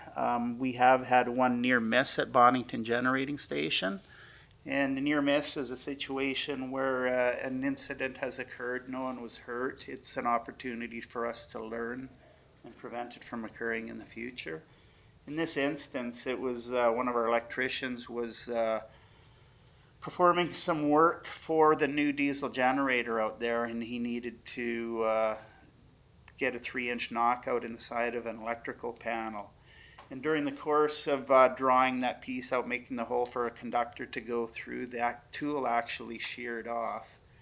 And the part that was inside the electrical cabinet there was some loading on it, so when it sheared, it broke off and shot across the cubicle and came to rest almost on top of an energized piece of equipment. So there was some guarding on top of that piece of equipment. It was a lighting transformer. But again, there was a hole through which the conductors went into the lighting transformer. And this broken piece rattled around on top of it, and as things do, found its way through that hole, and luckily didn't make contact with any of the energized equipment, but did go to the floor. So we've got some learnings from that, and we're building better process to ensure that doesn't occur in the future. We've also had a dam safety review that is currently scheduled to be completed by December 31st this year. And what that is we have Dam Safety BC come in, do a tour of our facility, and make recommendations as to where we should be investing our money potentially. So upon leaving, there was one comment from the gentleman saying that it's a very well-maintained site for its age. So that being said, there is some work to be done, and there's going to be a final report forthcoming. We do have a vendor, BBA Engineering, formerly Austin Engineering out of Trail, BC, that's assisting us in dealing with any of the outcome from the dam safety review. Excuse me. And again, the City of Nelson has hired Heavy Metal Hygiene to do a safety gap analysis report. So within that, they went through the utility of Nelson Hydro, and there's some things that were identified and we knew about previously, and some of that is we have now formed a City of Nelson Electrical Safety Committee. And what that does is we're putting together an City of Nelson electrical safety program. So some of the employees in the past have come with some questions that it was challenging to get to the answers. And this electrical safety program will allow them to readily have the answers. And as part of this gap analysis, we're going to be building programs to fill in these gaps so that there would be no regulatory, we wouldn't be offside with the regulator. And we're covering any of the hazards very formally. So right now I would say our employees do a very good job at performing their work safely, but in some instances there's not written procedures as to how we would accomplish that. I've had an audit done of our system safety and lockout program. So that's specific to the Nelson Hydro utility, and it's how we isolate equipment and perform live line work on the utility. Again, the employees have done a very good job there, but we want to do a few enhancements, and one of those enhancements is unit isolation schematics updated for the generating station, and just ensuring that the process is well known. So there's going to be a more formal training program for the system safety and lockout program for Nelson Hydro employees and its contractors. So we've got that currently, but this was going to have a lot more detail and have some training scenarios that we're going to be able to work through, such as if we were, like the person in charge currently is generally a lineman. They haven't intimate knowledge of the generating station, how we would isolate it to perform work there. So what the training will do is the PIC will issue a control release to another PIC at the generating station, and that would be our electrician or our millwrights who have intimate knowledge to put the paper together to effectively isolate that equipment.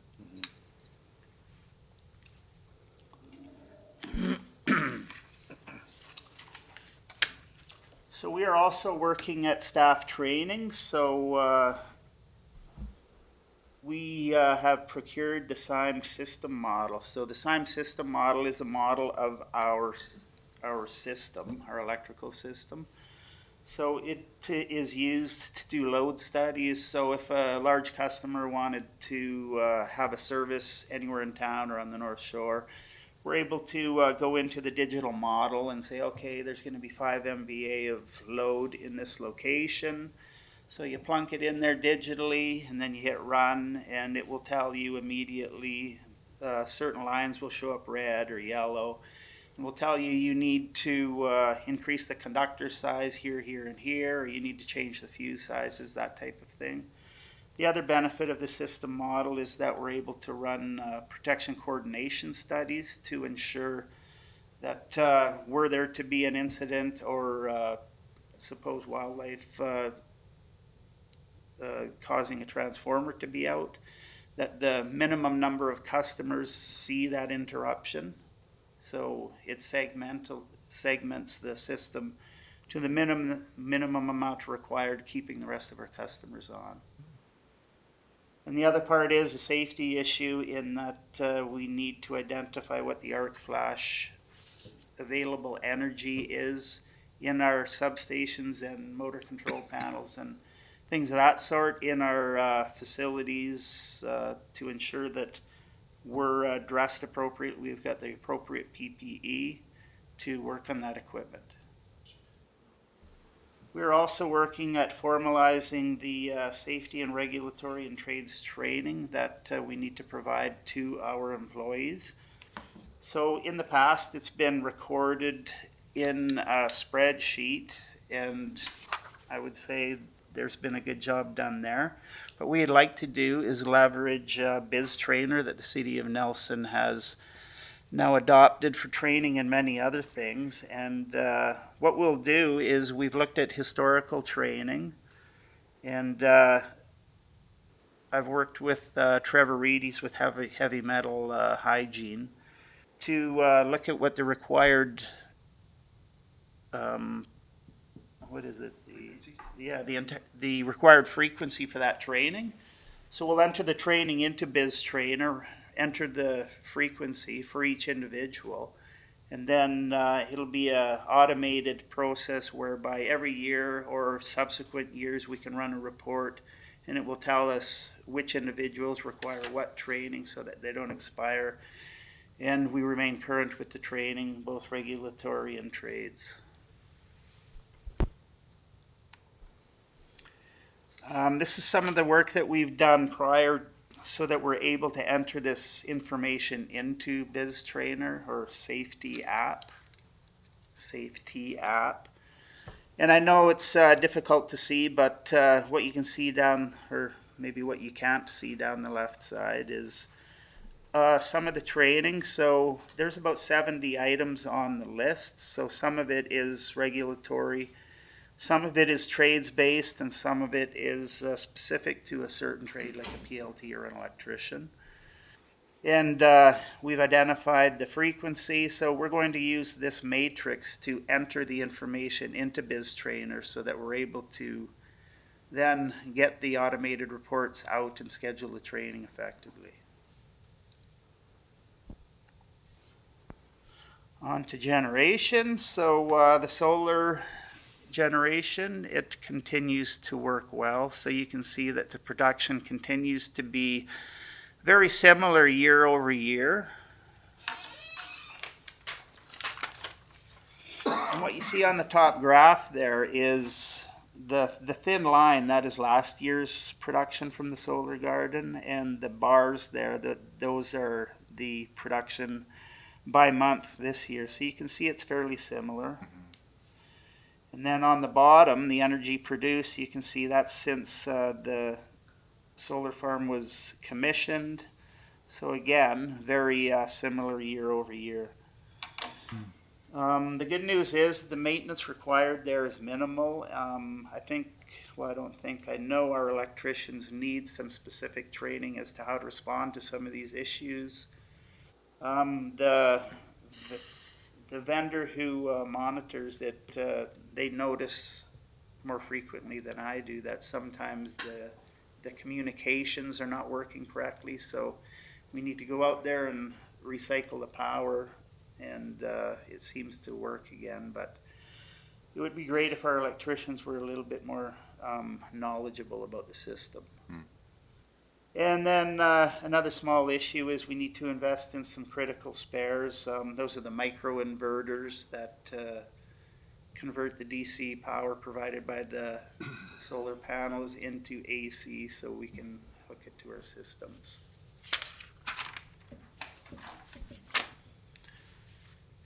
And then on to energy consumption. So this graph demonstrates, so the dark color on the bottom is what Nelson Hydro Generating Station generates year over year.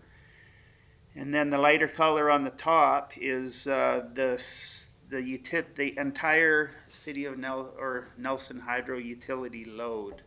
So you can see we're generally able to provide about half of our load, and the rest is what's made up by FortisBC, by imports. And one interesting note here is toward the right side of the graph, around about November, right here. Does that show up there? No. Anyway, it was an odd thing in that there was an atmospheric river last year in late November, early December, and it doesn't show well on here, but we were able to export a small amount in the end of November to FortisBC, which was a bit of an anomaly. You're saying we need more atmospheric rivers? More what, sorry? Help our generation, yeah. You might see it on the graph more often. You can see it here.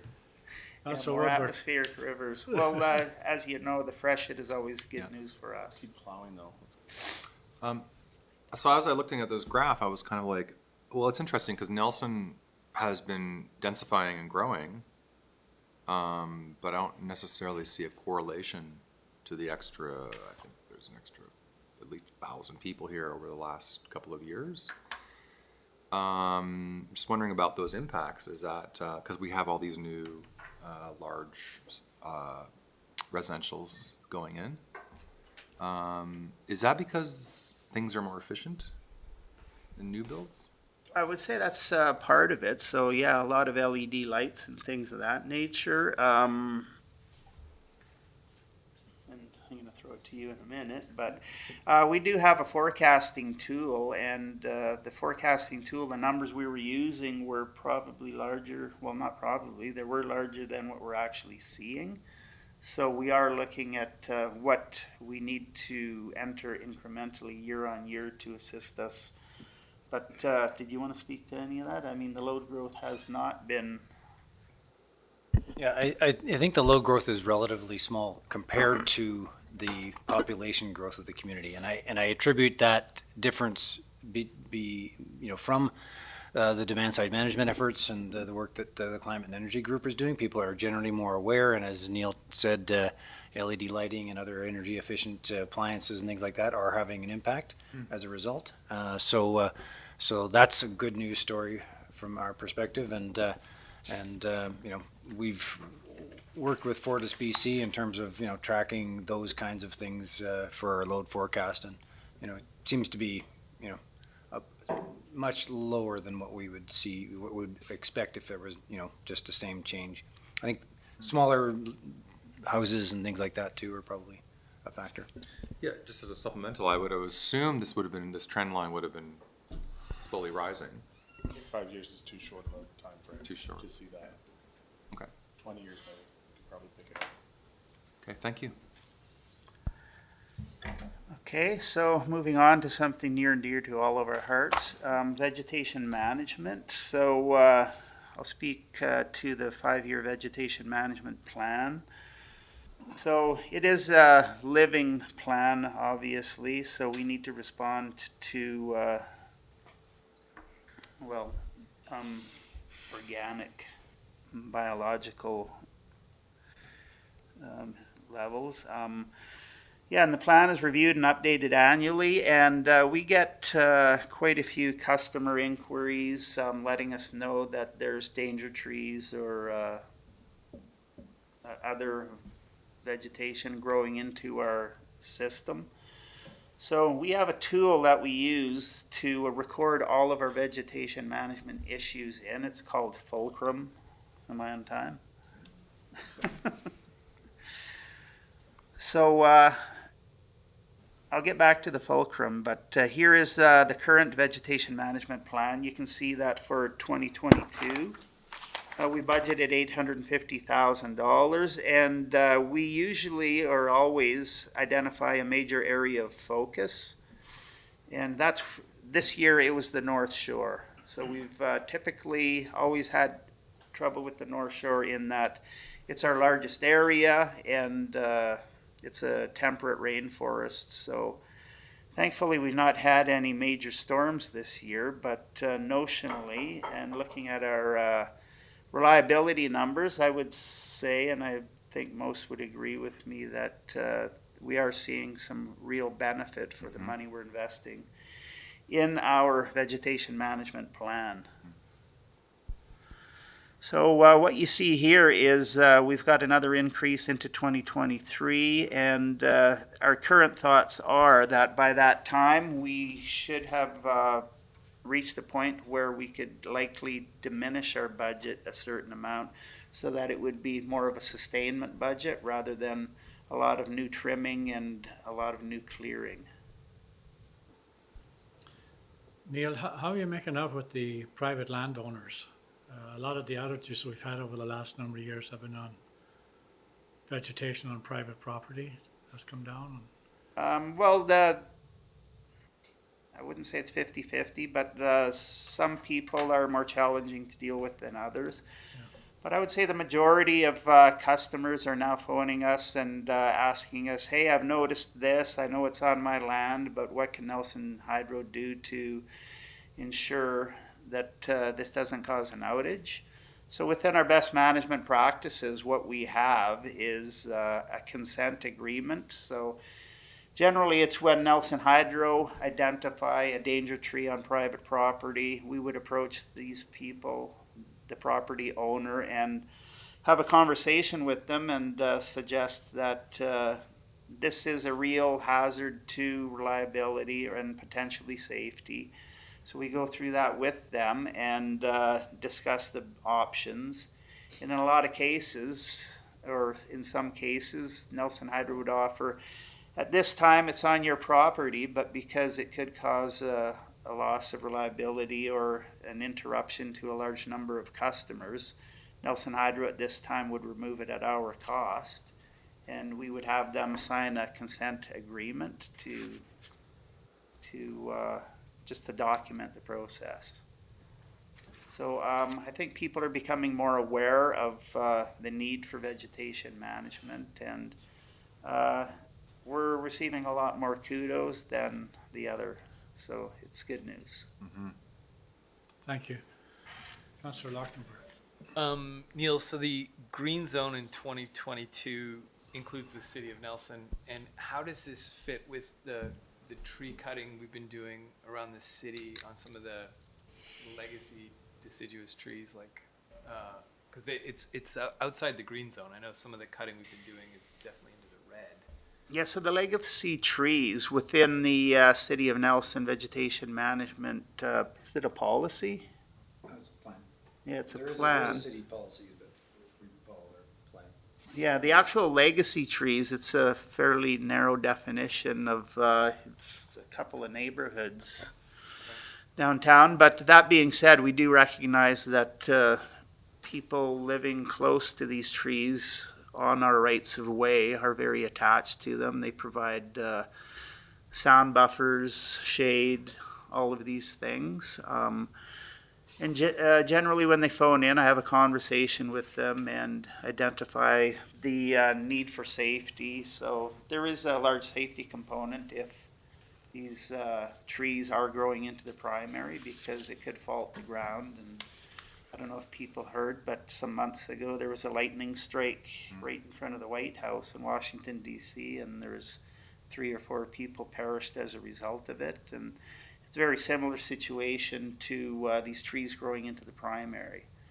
So we need to demonstrate to everyone that it's very important that we maintain utility clearances to the primary and the secondary, as well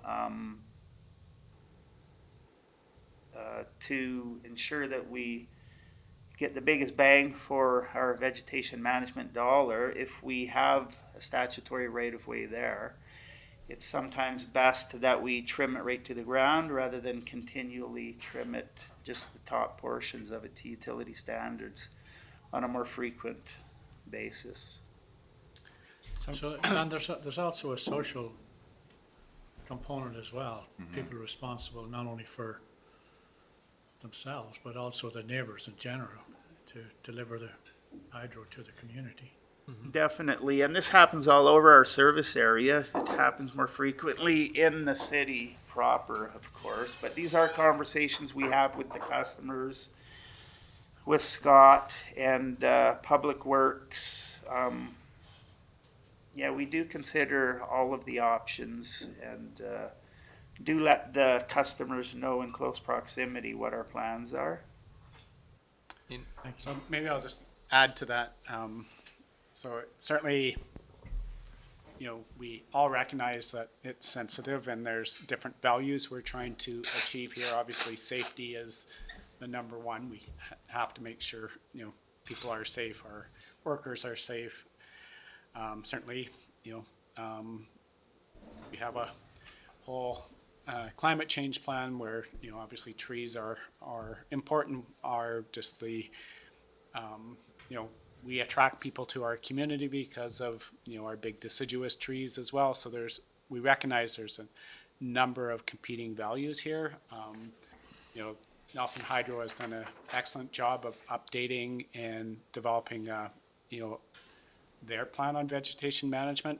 What hasn't happened in parallel is updating our urban forest management plan, and that's on Sebastian's desk to look at that. You know, so, you know, we did take probably a more cautious approach this year than initially, and you know, Nelson Hydro was, you know, they managed that risk to give us some space to catch up the urban tree management plan with the work they've done, because some of their work is based on that plan, as Neil said. You know, here's what our urban tree management plan says, and what trees are heritage trees and would not, you know, we would trim as opposed to remove, and you know, we just need to make sure those are current and meet the needs of both our citizens as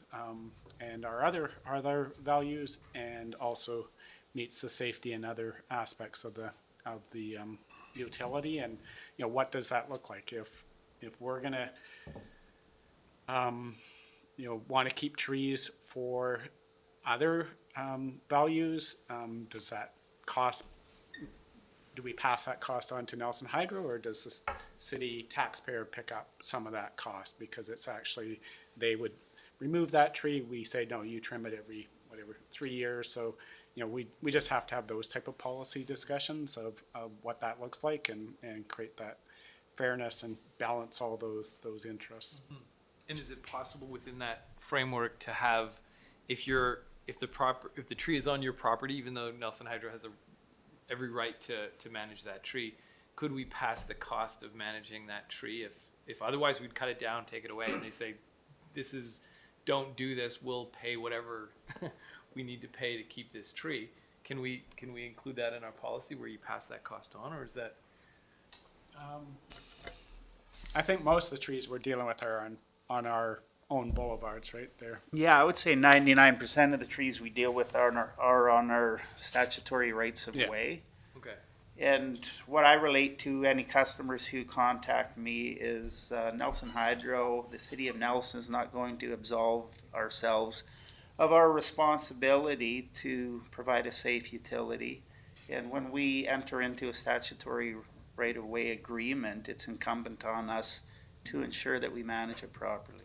Sure, and I don't think anyone's arguing with that. I just, in terms of those other values that we're talking about that are pretty important, and that the taxpayers have really, at least during that campaign, I heard pretty strongly, this is really important to me. That we would take that extra step to figure out how to work with them.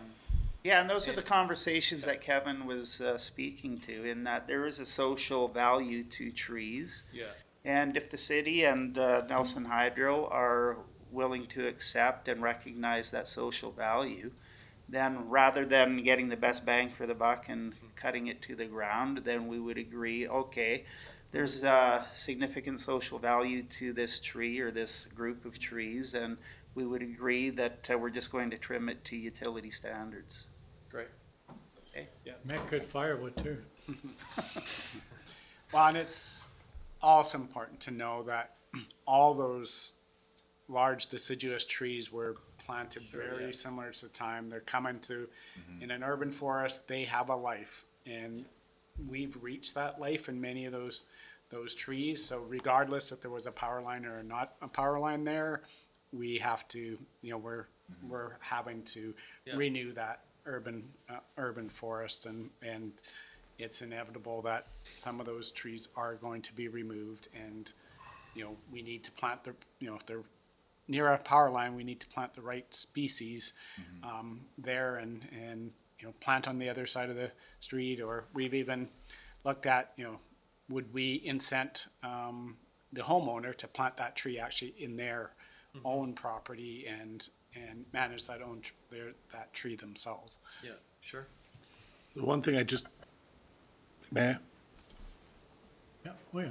So one thing I just haven't heard quite yet and wanted to bring back up is when we take that renewed urban forest management plan and bring it together with the vegetation management plan at Nelson Hydro, is that long-term piece, especially within the urban environment, specifically about where we're consolidating lines so that we are leaving one side of the street to harbor a new heritage tree and making another side of the street the utility line where everything is sitting over there. Because there's examples of streets that are like that, and they will support a very large tree on the other side that provides those values. And there's streets where you've got telecommunications and hydro on both sides, and you're getting it either way. Yeah, I think the telecommunications side isn't the same issue as a hydro line. You don't have those safety issues with telecommunication lines. Would love not to have TELUS on, or whoever, those communication companies on the other side, but they do have that right to be through the CRTC to be in our streets and boulevards. But I know they work to consolidate those much as possible, but the city does not have the right to say you must take your pole down and move it. They have that statutory right to be in our right of ways, and we're fortunate that we have our own electric utility because we have control over where we do that. Whereas most communities, again, that's a right of the utility company to place that. The gas mains in our communities, the same thing. They have the right to be in our streets. That's we don't regulate that. We don't have authority over that, but certainly a goal is. But from a tree management point of view, I don't think, and you guys know better than me, telecommunications is a big driver of where a tree can be or not be.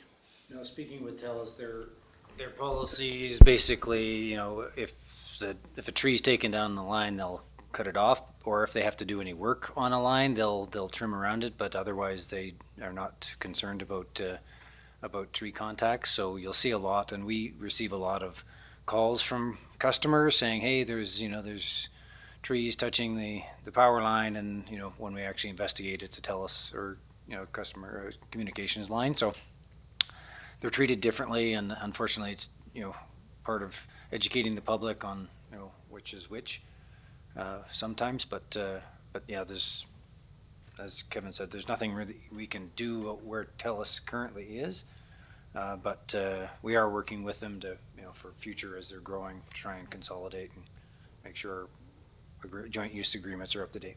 Okay.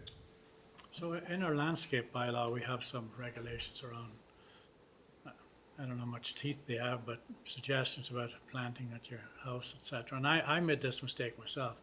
because most poles are on the property line. They're sitting right on the corner of your property. And like I planted a tree about 4 feet in my own property inside of that.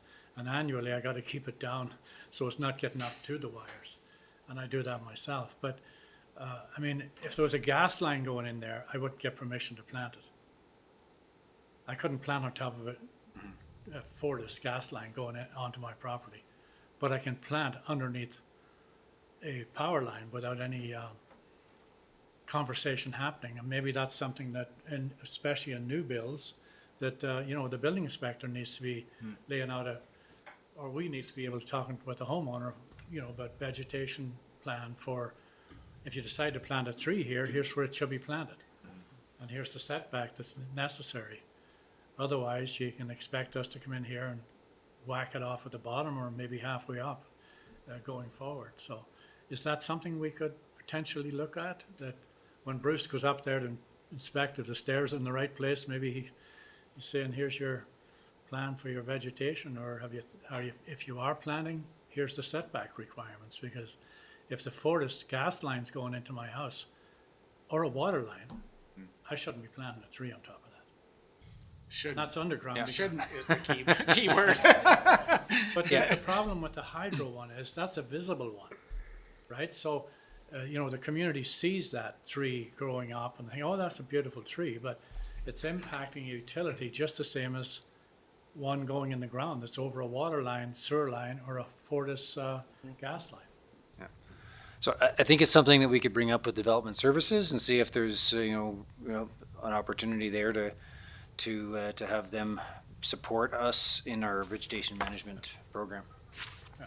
So we have a subdivision going in Rosemont right now, and there's not even grass there, but I guarantee you the first thing people are gonna do is rip out the georama and get themselves 2 or 3 trees and stick them in the ground, and we have no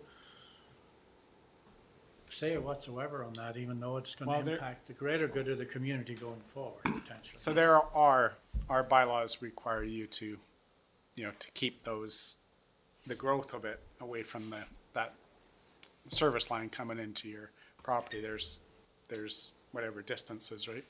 Yeah. Between that tree. So if someone's paying attention, then, maybe part of it's educating the Builders. the landscapers, the dioramas to say, have a brochure there, make sure you're not planting this under a power line. Here's the regulations. You will have to top that tree or whatever. 15 years, it's. Yeah. Should we keep going or? Yeah. Mayor, should we take a time to, I think we got lunch coming here Yeah. anyway, do we? It's actually here. It's here, it's all okay. here, so should we take a Far away. break? Has Neil got, how many more slides? He's have you got got there, quite Neil? a few. Very few. Is Neil having lunch with us? Yeah, right? Yes. Well, let's recess for lunch. You're back. Go ahead, my friend. Good lunch. All right, so I had mentioned earlier that Nelson Hydro, we use an application called Fulcrum to enter all of our vegetation management work identified into. So this is just a screenshot of that application. There's a lot more to it. But you can see all of those dots. That is work that has been completed in the vegetation management program from the inception of using Fulcrum until, well, when we put this slide together just this week. So if you look at the top, I think there's about 1,285 records. So quite a few. And the majority of those now are done, as you can see in this slide. And moving on to the next one. So each of these dots, the different colors mean different things, which you can see on the lower left-hand corner there. So there's a lot of work identified. You can see it's completed or it's assigned or the quality control's been done. So a very handy tool.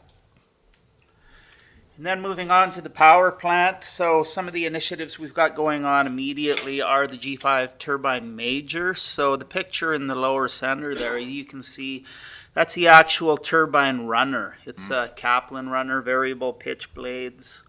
We've removed it, and upon removal and dismantling, we've identified that it's very timely. It's been working well up to this point, but we've identified there is a lot of wear on certain different components that we've had to send out to Vancouver to have refurbished. As well at the power plant this year, the G2 turbine linkage, a linkage that operates the mechanism that allows water into the turbine runner.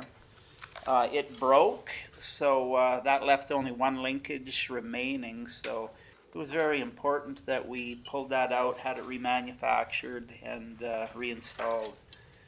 And currently, this week, we're doing 4-bay debris removal. So the line crew is in there fishing with some tongs. But we have also identified that, so we've removed all of the loose floating material. But upon doing that, and you can see what I'm talking about here in the lower right-hand picture there. That's the large dark portion there is the G4, G3 trash rack. So there's a lot of debris stuck between the gratings.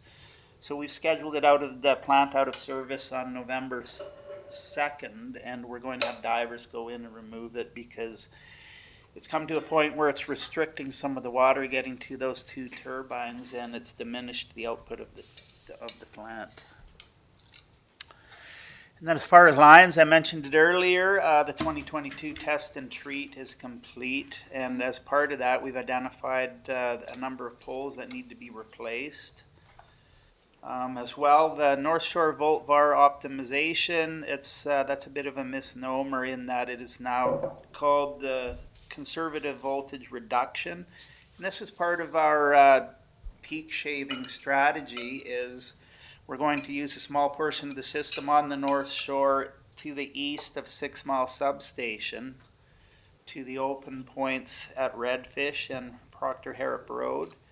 In that as the load is coming up, it's an automated system that would slightly reduce the voltage, thereby reducing the power consumption. We're at a point where we could commission it, but there are some communication challenges that are delaying that I'm hoping, or hope's not a strategy, right, Scott? That will fix this issue, and we'll have it commissioned before the end of the year. And we've mentioned the SIME system model again, so we are going to want to use, well, we need to update it so we can sustain it and use it more readily. And we are also reviewing the Nelson Hydro vehicle fleet to align it to the new structure of having 6 linemen, having an operations crew and a construction crew, and whatever that entails so that we can make use of our crews more effectively. And then moving on to substations, so we had awarded the 2021 transformer tender to Eaton, and we're still awaiting delivery of some of these transformers, and that's due to the pandemic supply chain issues. And as a result of recognizing that, we did tender the 2022 transformer early, and some of those are rolling in, but again, all of the transformer manufacturers are experiencing supply chain issues, which is causing delays. As well, we've removed the old 12 kV obsolete oil-filled equipment from Mill Street Substation in anticipation of the capital project that's going to be proceeding next year. Well, I guess it's already underway, but in earnest, the major work will be completed next year. There was some preventative maintenance that's had to be deferred, and the reasons for the deferral are the capacity of our crews. As well, the vendor who normally performs our preventative maintenance has been very busy at Tech Kaminko this year. So we are complete. So while we've got G5 out, we are completing the preventative maintenance on that. Currently, it's actually just wrapped up probably today at lunch. Go ahead. Can I just ask the lifespan of G5? No. No. No, the lifespan of No, you're not allowed that information. What's lifespan Next. at G1? typically major pieces of equipment like that are amortized over 50 years, but during the course of that amortization period, you can do life extensions. Typically, a turbine would require a turbine major in 25 to 30 years. So we're about 27 years in on G5. Okay, so we still have a basically half-life. Just keep rebuilding. Yeah, I would say more than that, and knock wood, but after this refurbishment and all the new parts we're putting into the turbine, I would expect we can get at least another 25 out of it. Thank you. We still have G2. Yeah, we're still Thank God we relying have on G2. G2. It's almost 100 years old or more. More, it's 125, 120, yeah. Amazing. They Yeah, don't build them like that. so they are well built, and so 50 years is probably, I mean, you can easily exceed that, obviously. Okay, thank you. Guess that's why you can amortize them for 50 years. They last that long. Yeah. There's been a few new parts put in it, but still, Yeah. core is the same. I should watch what I'm saying about amortizing with a few accountants in the room. They didn't contradict me anyway. And then, the test and treat program, which is leading into the pole replacement. So we use an 8-year test and treat cycle. So for test and treat, we've broken the service area into 8 zones or 8 areas. And we do test and treat on one of those zones every 8 years. So we get back to every zone every 8 years. So we can, during the course of that, we identify poles that are either rotten in the bottom or have issues on the top. And those are identified, and we then later in that same year identify the poles and order sufficient poles to replace them. And I just went through the pre-job with the 2 vendors who are going to do the pole replacement this week, and they're going to be starting next week. That's Martech and Maple Leaf. So you can see here there's 123 poles to be identified, and that's from Sunshine Road Long Beach Road, up to Coffee Creek. So as well, there's 3,900 meters of copper that needs to be replaced because in the past, distribution and transmission did use copper conductor. But it's solid conductor, it becomes brittle, and our line crews are not allowed to work on a pole where energized, where there is copper conductor. So once we've done this portion, I would say we're probably 95% complete on replacing copper conductor in our entire system. Neil, what do you do with the poles? Like, what's the recycling plan for poles? Do they go to Celgar maybe, or can we? No, they can't, because a lot of them are treated with different chemicals, fumigants and insecticides, and the butts are dipped in asphaltic solution, so it's a hazardous waste. Wow. Huh. Yeah, so they have to be disposed of properly, and that's all dealt with within the tender. Right. Is there any, I don't even know if it's worth it. Is there any consideration for like using it for hog fuel or something like that? Like some sort of compressed burning that you could recycle the waste? I would imagine you could, but then you would need to test almost each pole individually because there could be contaminants in there that when burned would cause System. further issues. Sure. And it's 123 poles a year is what we're talking about. So That's just during the course of this test and treat. Our crews themselves identify poles outside of the test and treat program, like if there's an MVA or woodpeckers or things of that nature. So it's probably closer to 170 a year that we need to replace. Right. But we take care of those with our own crews. Yeah. Okay. Are you telling me there's too many woodpeckers around? I never said that. Why did you say that? That's your outside voice. So tenders for the pole Well, Neil, replacement. before you pass on, any challenges getting poles now, or? It's been very difficult. So what we've had to do was so the majority of poles we generally use are 45-foot class 3s.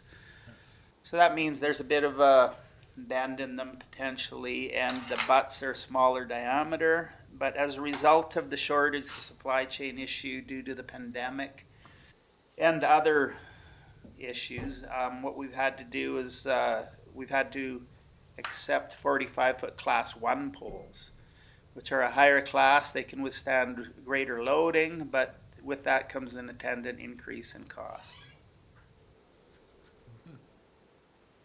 Sorry, Neil, just to put, just so that we don't lose this, you know, and it's just a Google search, but there is a recycling of wood poles, utility poles program, and the two are, yeah, you can use it as biofuel, so we just keep that in mind if it ever turns up.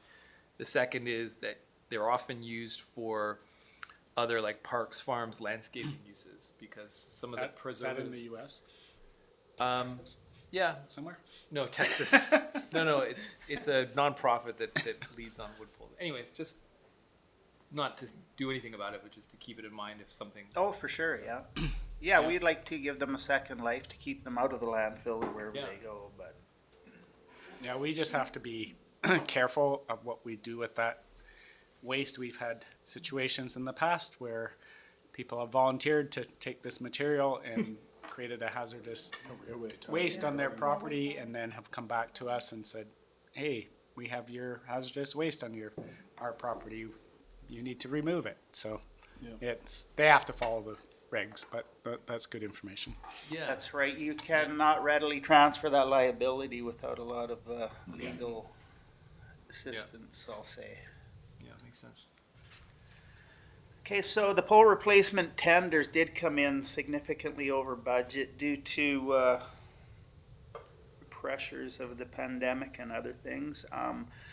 But we did work together as a team and identified places we were underspent and transferred some of the money into the pole replacement program, and so we were able to proceed with the full scope of the work identified, which is good news.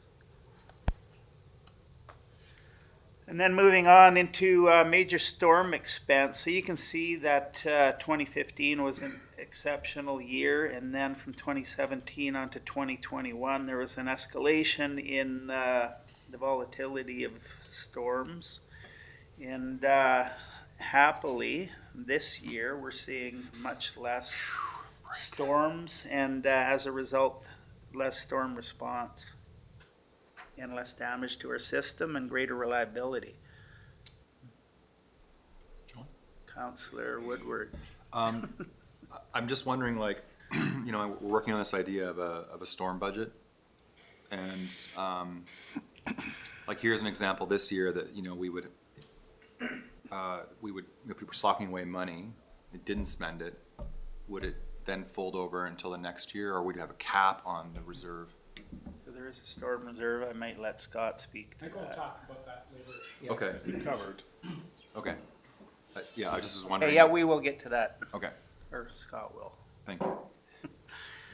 So these are the calls into the Nelson Hydro outage information line, and you can see, so in the kind of in the middle on the right side there, 2022 calls 11,000. This year and previous years, 2020 30,000 and 2021 35,000 almost. So that is specifically, well, not specifically, but largely due to the reduction in major storms we've had this year.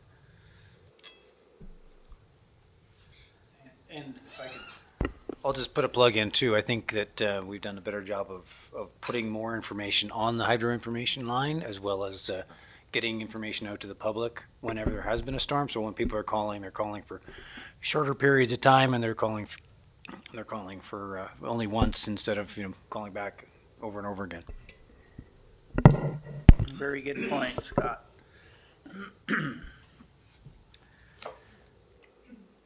Okay, 2023 operations and line. So as mentioned earlier, we are working on an asset management framework. This is going to inform or aligns with our dam emergency plans. So ensuring we have a response plan were there an emergency at the dam. Assists us in tailoring the operations, maintenance, and surveillance plan for the generating station. So that lists mandatory surveillance and maintenance programs that we need to perform at the work to ensure that it's safe and operational. As well, preventative maintenance programs. So we're looking at, as a result of the asset management, you identify the equipment health of each piece, large asset, and you assign frequencies based upon the equipment health so that you're doing just-in-time maintenance rather than over-maintaining it, which of course is an additional cost and it causes the equipment to be out of service for that period. We want to leverage a computerized maintenance management system, so we would enter the frequencies in.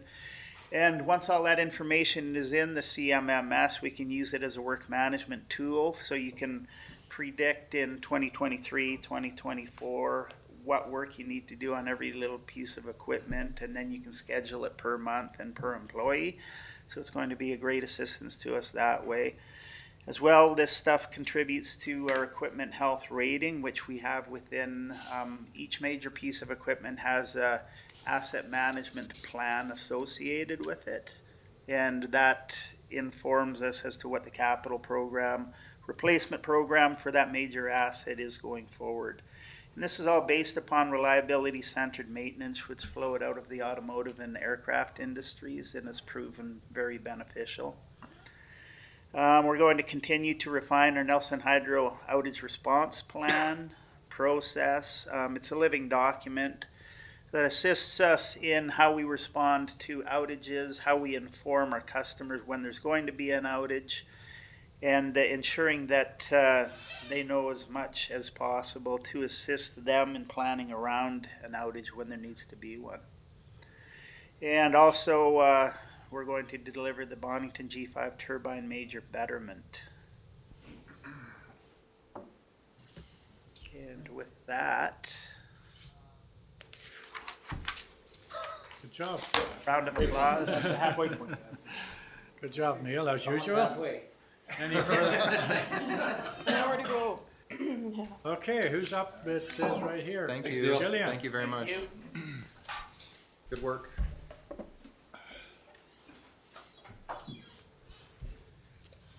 Good afternoon, Mayor and Council. It's an honor to be presenting you these KPIs, or key performance indicators, today, and it's my first time in front of Council, and so I look forward to answering your questions. Welcome. Thanks. Okay, key performance indicators. Measure business performance, and when Scott started, he and I worked together to come up with these 4 categories: financial, customer, safety, and operations.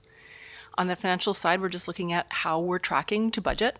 On the customer side, we've chosen 3 metrics, which I'll present to you in terms of public inquiries or customer inquiries, and as well as our response time to them. On the safety side, we measure our first aid incidents, and the managers of their respective areas have presented that data to you already. And on the operations side, we report outage information to align with North American electric industry standards. So that I'll be presenting that to you as well. On the financial side, here is how we're tracking to our budget as of the end of September 30th this year, which is our Q3. And so you can see here we have our 4 major areas: our capital, our revenue, our kind of O&M or maintenance, operating maintenance expenditures, and our transfers. In terms of our capital, that's our projects, as Casey has presented, and revenues, which will be going on. Nathan will be speaking to those a little bit this afternoon. That tracks things like billing, our loan revenues, new services, manual meter reads, that kind of thing. And our utility expenditures, or our O&M, is all of our outgoing expenses relating to maintenance, EcoSave, staff costs, loan payments, etc. So here we are tracking to budget, and the biggest one to note is our capital. So we are making progress, and we're expecting some big invoices to come in by the end of the year. So. Also, on the customer perspective, this is Casey's area, so it's all of our, dealing with our customer projects and customer inquiries.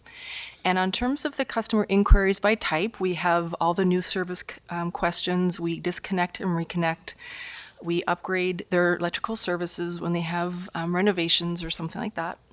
And we also disconnect. But the biggest thing of note here is the August from this year, which we had 73 new service inquiries alone, which is, quite quite an outstanding compared to this time last year or that same time last year, which was only about 20. And so the yellow line is the same reporting numbers from this time last year.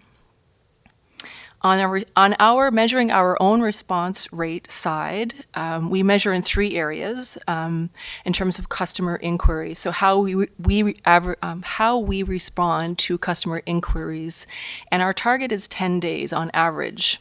And so we divide that in 3 categories. The estimate, which is from the initial inquiry to the time where we deliver a quote to the customer for the work that they've requested.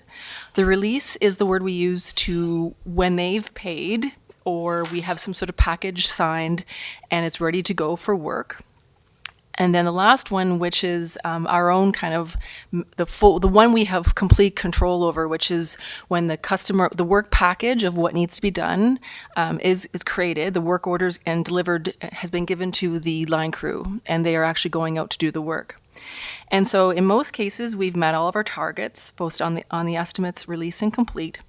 Well, in January of this year, we exceeded our target a little bit because we had some COVID go through our team, and our schedules had to be rearranged, and some projects got a bit extended. So that was that one. Excuse me. Yes. Could you explain why it takes your target's 10 days to get On average. on average? Yes. Sorry, coming from the service industry, that sort of seems like a long time in my world. But Okay. You obviously have an explanation for that. The 10 days, Scott, I'm not sure how we came to 10 days. It's been there for a while. Do you have any context? Yeah. Yeah. Is it volume? Volume of, in August I can see why it would be, but I mean, obviously, you're right. We have, we are we are better performing. Like, we are down around the average, 4-day mark, right? So we are generous with ourselves, and we obviously need to accommodate things like vacation and sickness and bigger, more complex projects. Yeah, there's a certain amount of design that needs to go into these things, and so we're constrained by the number of designers we have. And I can tell you that Fortis and BC, their metrics are much greater than 10 days. okay, so So this is an inquiry is this is like just doing your design. For right. Okay. I Yeah, get it's it just now. not responding Okay. Okay. to a question. Yes. Right. Yeah. So they, take the calls, do the design work, deliver that. So Yeah. That's Okay. Correct, Kevin. Thank you. Yeah, the chart on the left is the inquiries. The chart on the right is the actual work, the work to deliver the project, the customer project. Okay. Great. Thank you. So if I may, just to be clear, and I'm not sure if you already said this, but the estimate is that, like, I get a quote for how much the design work is going to cost. So that's pretty just like a template or something, or? Well, it's not necessarily. It's like the whole job the whole job. Yeah. Oh wow! So this is not, obviously it's not like estimate, release, and then complete. Those are just. I need a pole with a transformer on the front of my property. Yeah, so they have to go out to the site. Hang on a second, hang on. That seems really quick. Just a minute. Like to do. Let the this work. lady answer. We got councillors answering your question for you. I mean, they're right. The estimate is a category name we've given to represent the work that is done from the initial customer inquiry of, I like to, build an extension on my home, or I have a subdivision I want to put in, or a commercial or big commercial job. So there's all different sizes. And some of them require a complete overhaul of our electrical system to accommodate the loads. And so, or some of them could just be, a meter change out. Like, it's everything and in between. And so we give ourselves on average 10 days to look at those, to go to the site, do the analysis, talk with other, impacted, parties that could be impacted the site. There's a whole bunch of activities depending on what the nature of the inquiry is. And we just call that the estimate phase. All of that in 2 days. well, 10 hours. average. 10 is the target. But yeah, our averages are around 2 days, yeah. Yeah, or less actually. And In some so cases. you've done that too. That's okay. And then you're into the release Right. phase, which is We're waiting for the customer we come up with an estimate for the work, and then we wait for the customer to pay. And then once that payment is made, we create the package of materials to notify all the people that need to be included in that job. Sure. Yeah, and that would be called the release. Yeah. And then the complete is the doing of the work. Yeah, yeah, Reasonable time. That seems pretty reasonable. yeah. Okay. Anything to add, Scott? No, that's good. That's good. I think maybe just Councillor Renwick, his question was like, 10 days seems a long time, to respond, but I think you've explained it now, but we don't actually track sort of like, phone calls, like how, much time it takes to like, respond to a voicemail or anything like that. Right. Maybe down in the future, and when we have a CRM like the EcoSave program, that we can start to track down to that level. But right now we're focused on sort of the deliverables and what people are, kind of waiting for. So Right. Yeah. Well, yeah, sorry, the inquiry is what really is. An inquiry could be, there's a transformer outside my house and it's buzzing. What's going on? That's what I'm thinking. Like, it take 10 days to get long? No, there's much more than that. So thank you. Yeah, Okay. got that. Shut off your hot tub. Okay. The other metric on the customer perspective that we track is the accounts that have not paid the balance owing on their bills. So this is what we call the aged report, so it looks at kind of what is our risk, our kind of what financial revenues are we missing, and so we track that. And as you can see, we are tracking a little bit above 2021 numbers, which is the yellow line, but for the most part, this is a typical cycle from year to year. Is anything that to do with COVID? When we looked at last year's numbers and when we were in COVID to the previous year, 2020, yeah, COVID years were higher. Yeah. But in this year, we're still seeing a little bit more of that trend, upward trend. Yes, council recalls we created that a larger paying period for people during COVID. Yes. So 2020 would have been a different year. 2021 we got back to normal business, and Yeah. but it's those are tracking the those colder months during your January, February is starting to that's cumulative, right? Because yeah, not that we tell people that. On the operational side, we track SAIDI, SAFE, and KD, and these are standard Canadian Electric Association metrics for utilities across North America.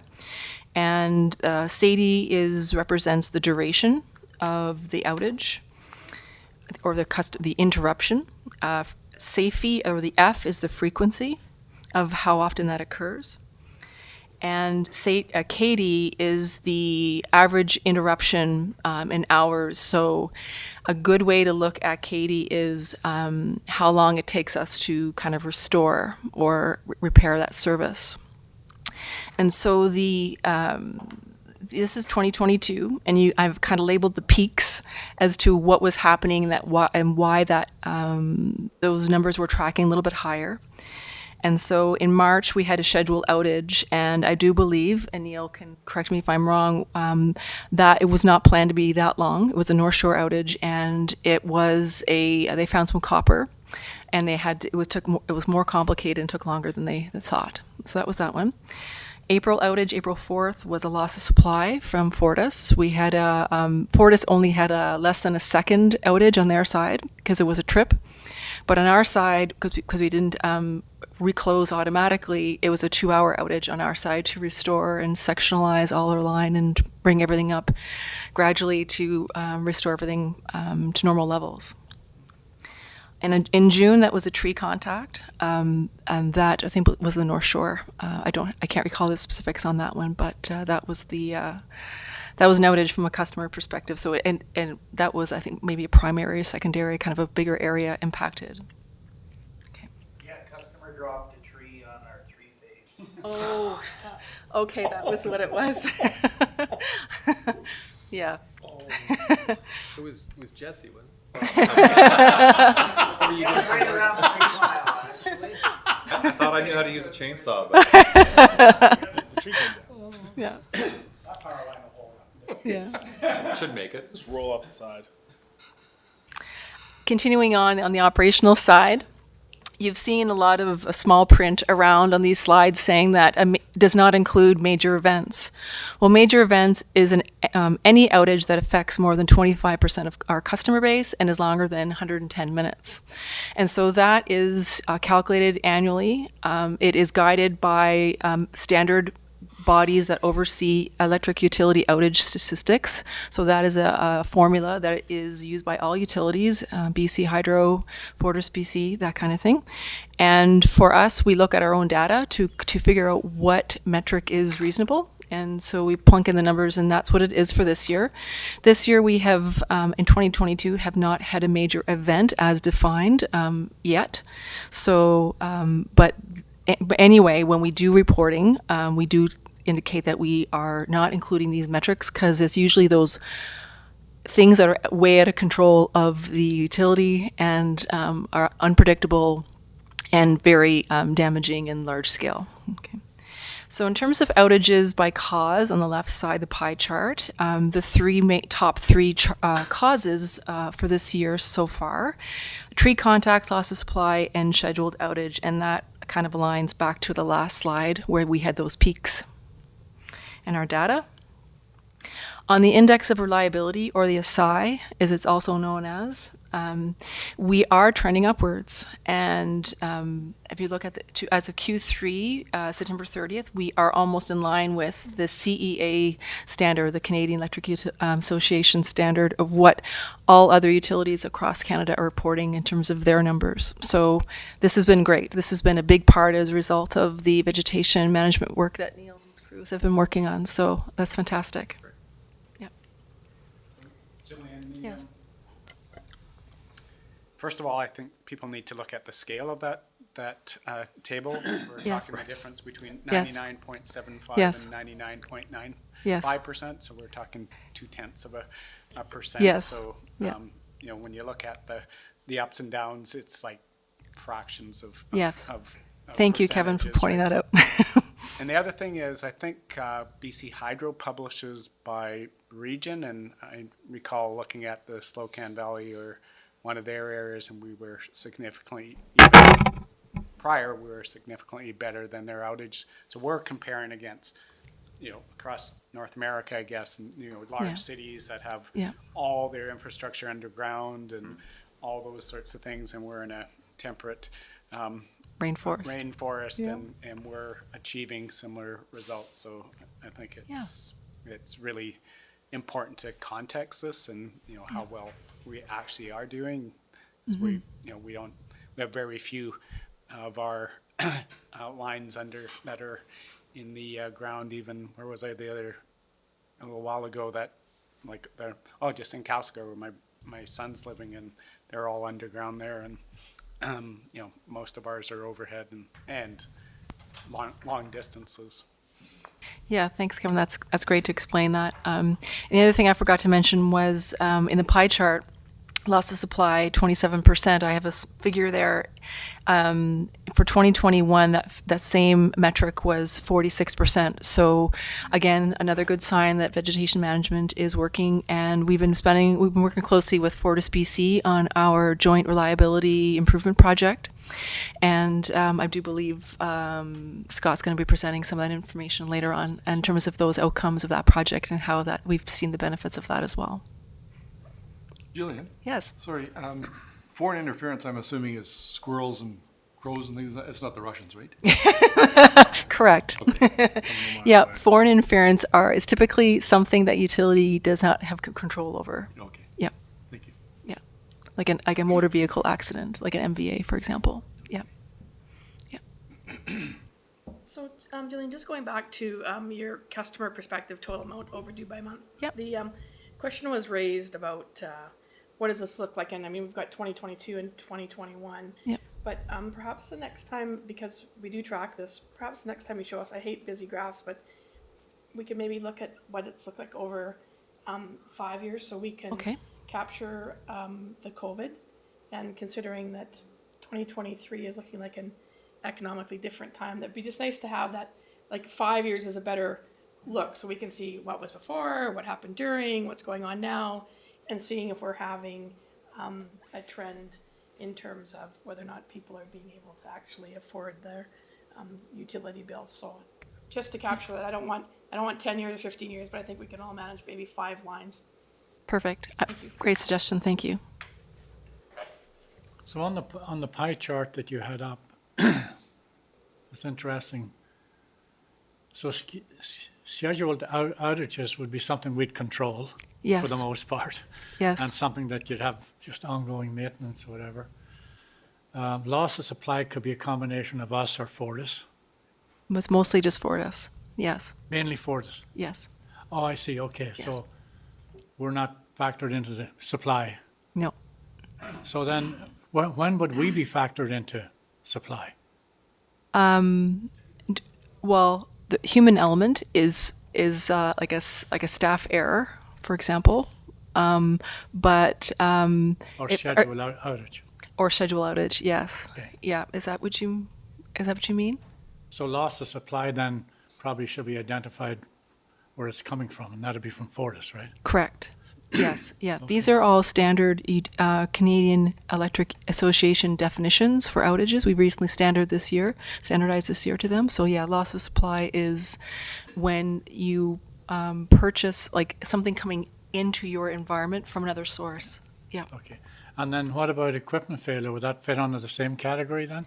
Yes, equipment failure would be our equipment, and it would be a result of something that was either overloaded or possibly even just needed to be like end of life transformer blew, or or something was under voltage, or there was something, maybe a maintenance gap that was not identified that caused the failure of the equipment, that kind of thing. So for public consumption then, would it be better to clarify what those mean? Yeah, we can definitely provide the definitions of what those are. I mean, for the sure. buck stops with you, right? Yes. When you have a loss of supply, it stops here, but people maybe don't realize that it actually came from another supplier. Yes, that's a very good point. Maybe that should be identified, because we get the blame for the power being out no matter who the heck causes it, right? And then the same would apply to equipment failure, right? Yes, that's a good point. Maybe we could, in terms of presenting this information, maybe use a different color to show which one of the categories are things that are out of our control or maybe within our control or something like that. And then the other one too would be 3 contact, could be our lack of vegetation management, or it could be private property Yes. that causes it, right? I think the an interesting thing on these stats is, for example, we are one customer to Fortis, and when we lose supply, then we lose supply to 5,000 customers. So it's 5,000 on our books and one on their books.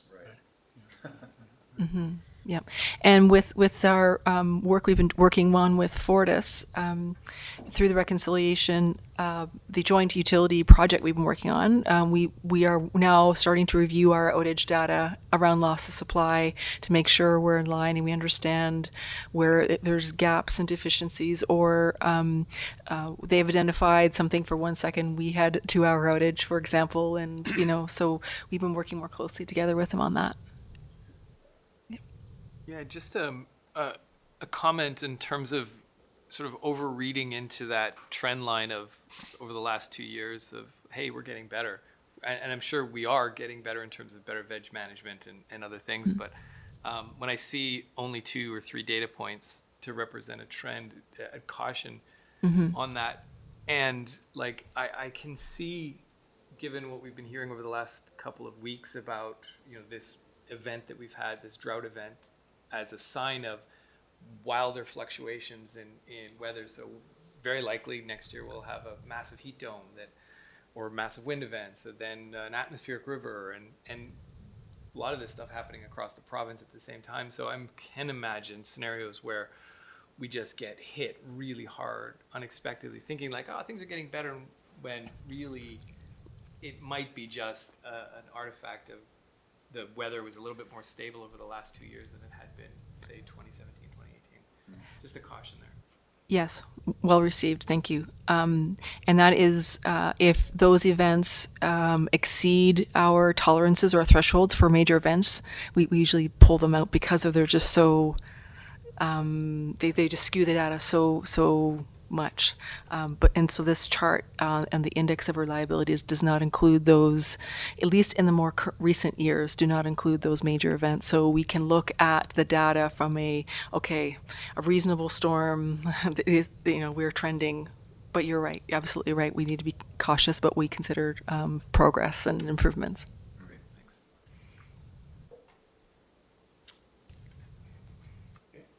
Great. Okay, thank you. Thanks, Jillian. Moving along. Thanks, Jillian. Thank you for that. Thanks for that scorecard. Well done. Gabe. Gabe, multitasking. Yeah. Can you present and You take? have to sprint back and. Yeah.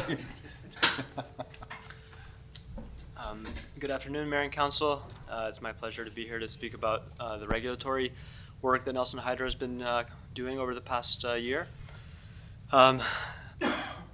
I know we're running a bit behind, so I'll try to be concise.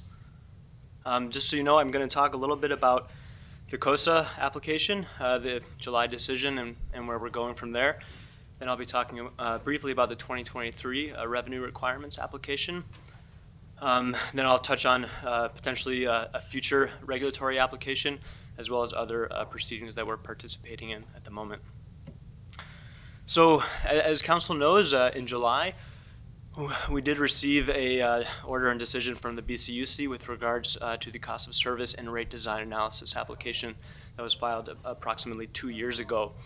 And it is a decision with good and with bad. And so on the good side, it's a significant achievement that we now have a cost of service analysis that we can use in our rural rate setting. It's the first time we've ever had this, and it's going to streamline our regulatory applications when it comes to rates. And I know Council's been briefed on this a number of times, so I won't go into the details, but what it allows us to do is it provides a formula to come up with rates that reflect the cost of serving the different service areas, rather than what we've been doing, which is submitting our costs to the BCUC for the utility as a whole. So that is a big change. And now shifting over to some of the challenges, we don't agree with all the outcomes in the COSA. In particular, we didn't agree with how they directed us to modify the COSA with regards to the allocations of generation and power purchases. At the same time, as well, they've directed us to use a deemed debt-to-equity capital structure in our rate of return formula, and we don't agree with that outcome as well. So there is a procedure to appeal that. It's called a reconsideration application, and we are working on that, and I'll speak a little bit about that when I'm talking about the future or the things that remain with this proceeding. And then finally, just to note, and I'll touch on this as well, the decision didn't speak to the rate design that we had proposed. A lot of people might remember 2 years ago, we kept talking about this 18% increase over 3 years. The BCUC decision from July didn't address that because they had asked us to do some modifications to the COSA, so it was unknown at that time, back in July, what the impacts would be.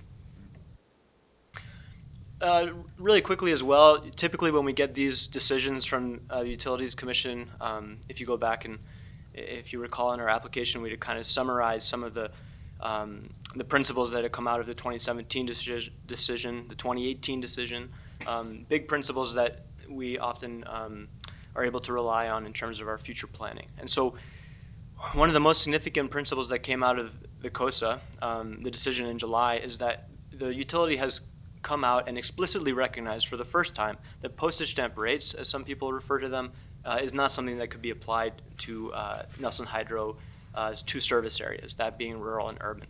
And that was the position we had taken, but there was a lack of clarity as the Commission had never actually come out and said that. And just so Council is clear, the idea of postage stamp rates is for example, as applied to a Fortis, which is in a completely regulated model. They have no area that is exempt from regulation. A Fortis customer in one area of the province would be paying the same rates typically as that in another part of the province. And we had always taken the position that that model can't be applied to Nelson Hydro because we have an unregulated service area, that being the urban side. That area is regulated by council, not by the Utilities Commission. It wouldn't make sense for the commission to apply a postage stamp rate principle to the urban and the rural, because then in effect they would be regulating urban rates by tying them to rural. So it was encouraging that the commission came out and recognized this explicitly. Along with that, they've also reaffirmed the fact that they don't regulate the urban area. The council has discretion on the urban rate, the return that may come from urban rates, and any reserve contributions. So that wasn't so much in question, but it is encouraging again to see them explicitly recognize that. Finally, there is a lot of language in the decision about the need for rural rates to allow the utility to make a fair return on its rural operations in terms of its equity. And so it's, on the one hand, it's great that they've come out and acknowledged that importance of that principle. On the other side, as I mentioned at the beginning of this presentation, we are contesting some of the direction with regards to the use of a deemed debt-to-equity ratio, which does affect the return. So they've recognized the principle, but in practice, we don't believe we are earning a fair return or being given the opportunity to do so at this time. So there does remain to there is some work remaining on that issue. Okay, so last slide on the COSA, I promise. This is just the further process related to the proceeding. So it's not a typical proceeding for us, and I don't think it's a typical proceeding for the Utilities Commission. It's not very often that you get a decision in order that doesn't terminate the proceeding. What we were left with in July is they came back and said, here's a 100-page decision in order after 2 years of information requests, but by the way, we're not quite done yet. And it really put us in an awkward position of trying to figure out how do we move forward effectively and efficiently when we're also trying to prepare a 2023 application, and we'd like to rely on that COSA model to do so. And so when I say that it's not typical, they asked us to come back with a new COSA to file, not a new COSA, but a COSA modified to reflect their directives. And there were 16 or so directives, and the most significant being the directive with regards to allocating generation and power purchases as a common cost rather than the way that we had weighted it in our application to reflect what we believe is a more fair and reasonable way of doing things.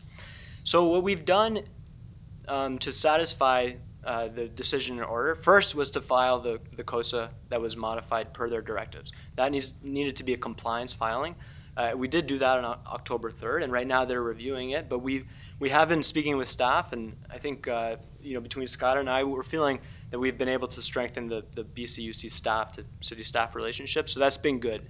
We can just kind of more readily pick up the phone and have those conversations. So the BCUC is aware that we are using the COSA that we filed as part of the compliance filing to prepare our 2023 application, even though we're still waiting on them to, they have to indicate that the compliance filing has met all their directives. That's in the works right now. Again, it is a series of tight timelines. And so that was the first thing we had to do. And then at the same time, we've proposed to them, we indicated to them that yes, we will file an application seeking to have the BCUC reconsider a couple narrow aspects of the decision. We proposed that December 2nd be the deadline for that, so we are working on that right now. And beyond that, I just wanted to point out that the modified COSA, when all was, as I mentioned in July, it was unclear what the impact would be. So the commission did not rule on the proposed rate design.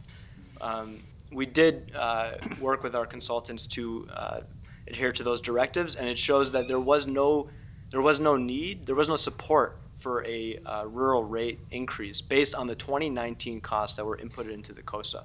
And so if you recall from when we filed the application, the COSA essentially spits out some numbers that are called the revenue to cost ratio. And when we initially filed the COSA using the power purchase and generation allocations that we believe are justified, it showed the rural residential at a RCC ratio in the lower 80s. When we went and did the modifications that they've asked us to do, it kicks it all the way up to close to 100 for the entire rural service area. So it does not support the need for a rate increase based on the 2019 costs. So we recommended in our filing that no rate changes take place as a result of the 2019 COSA.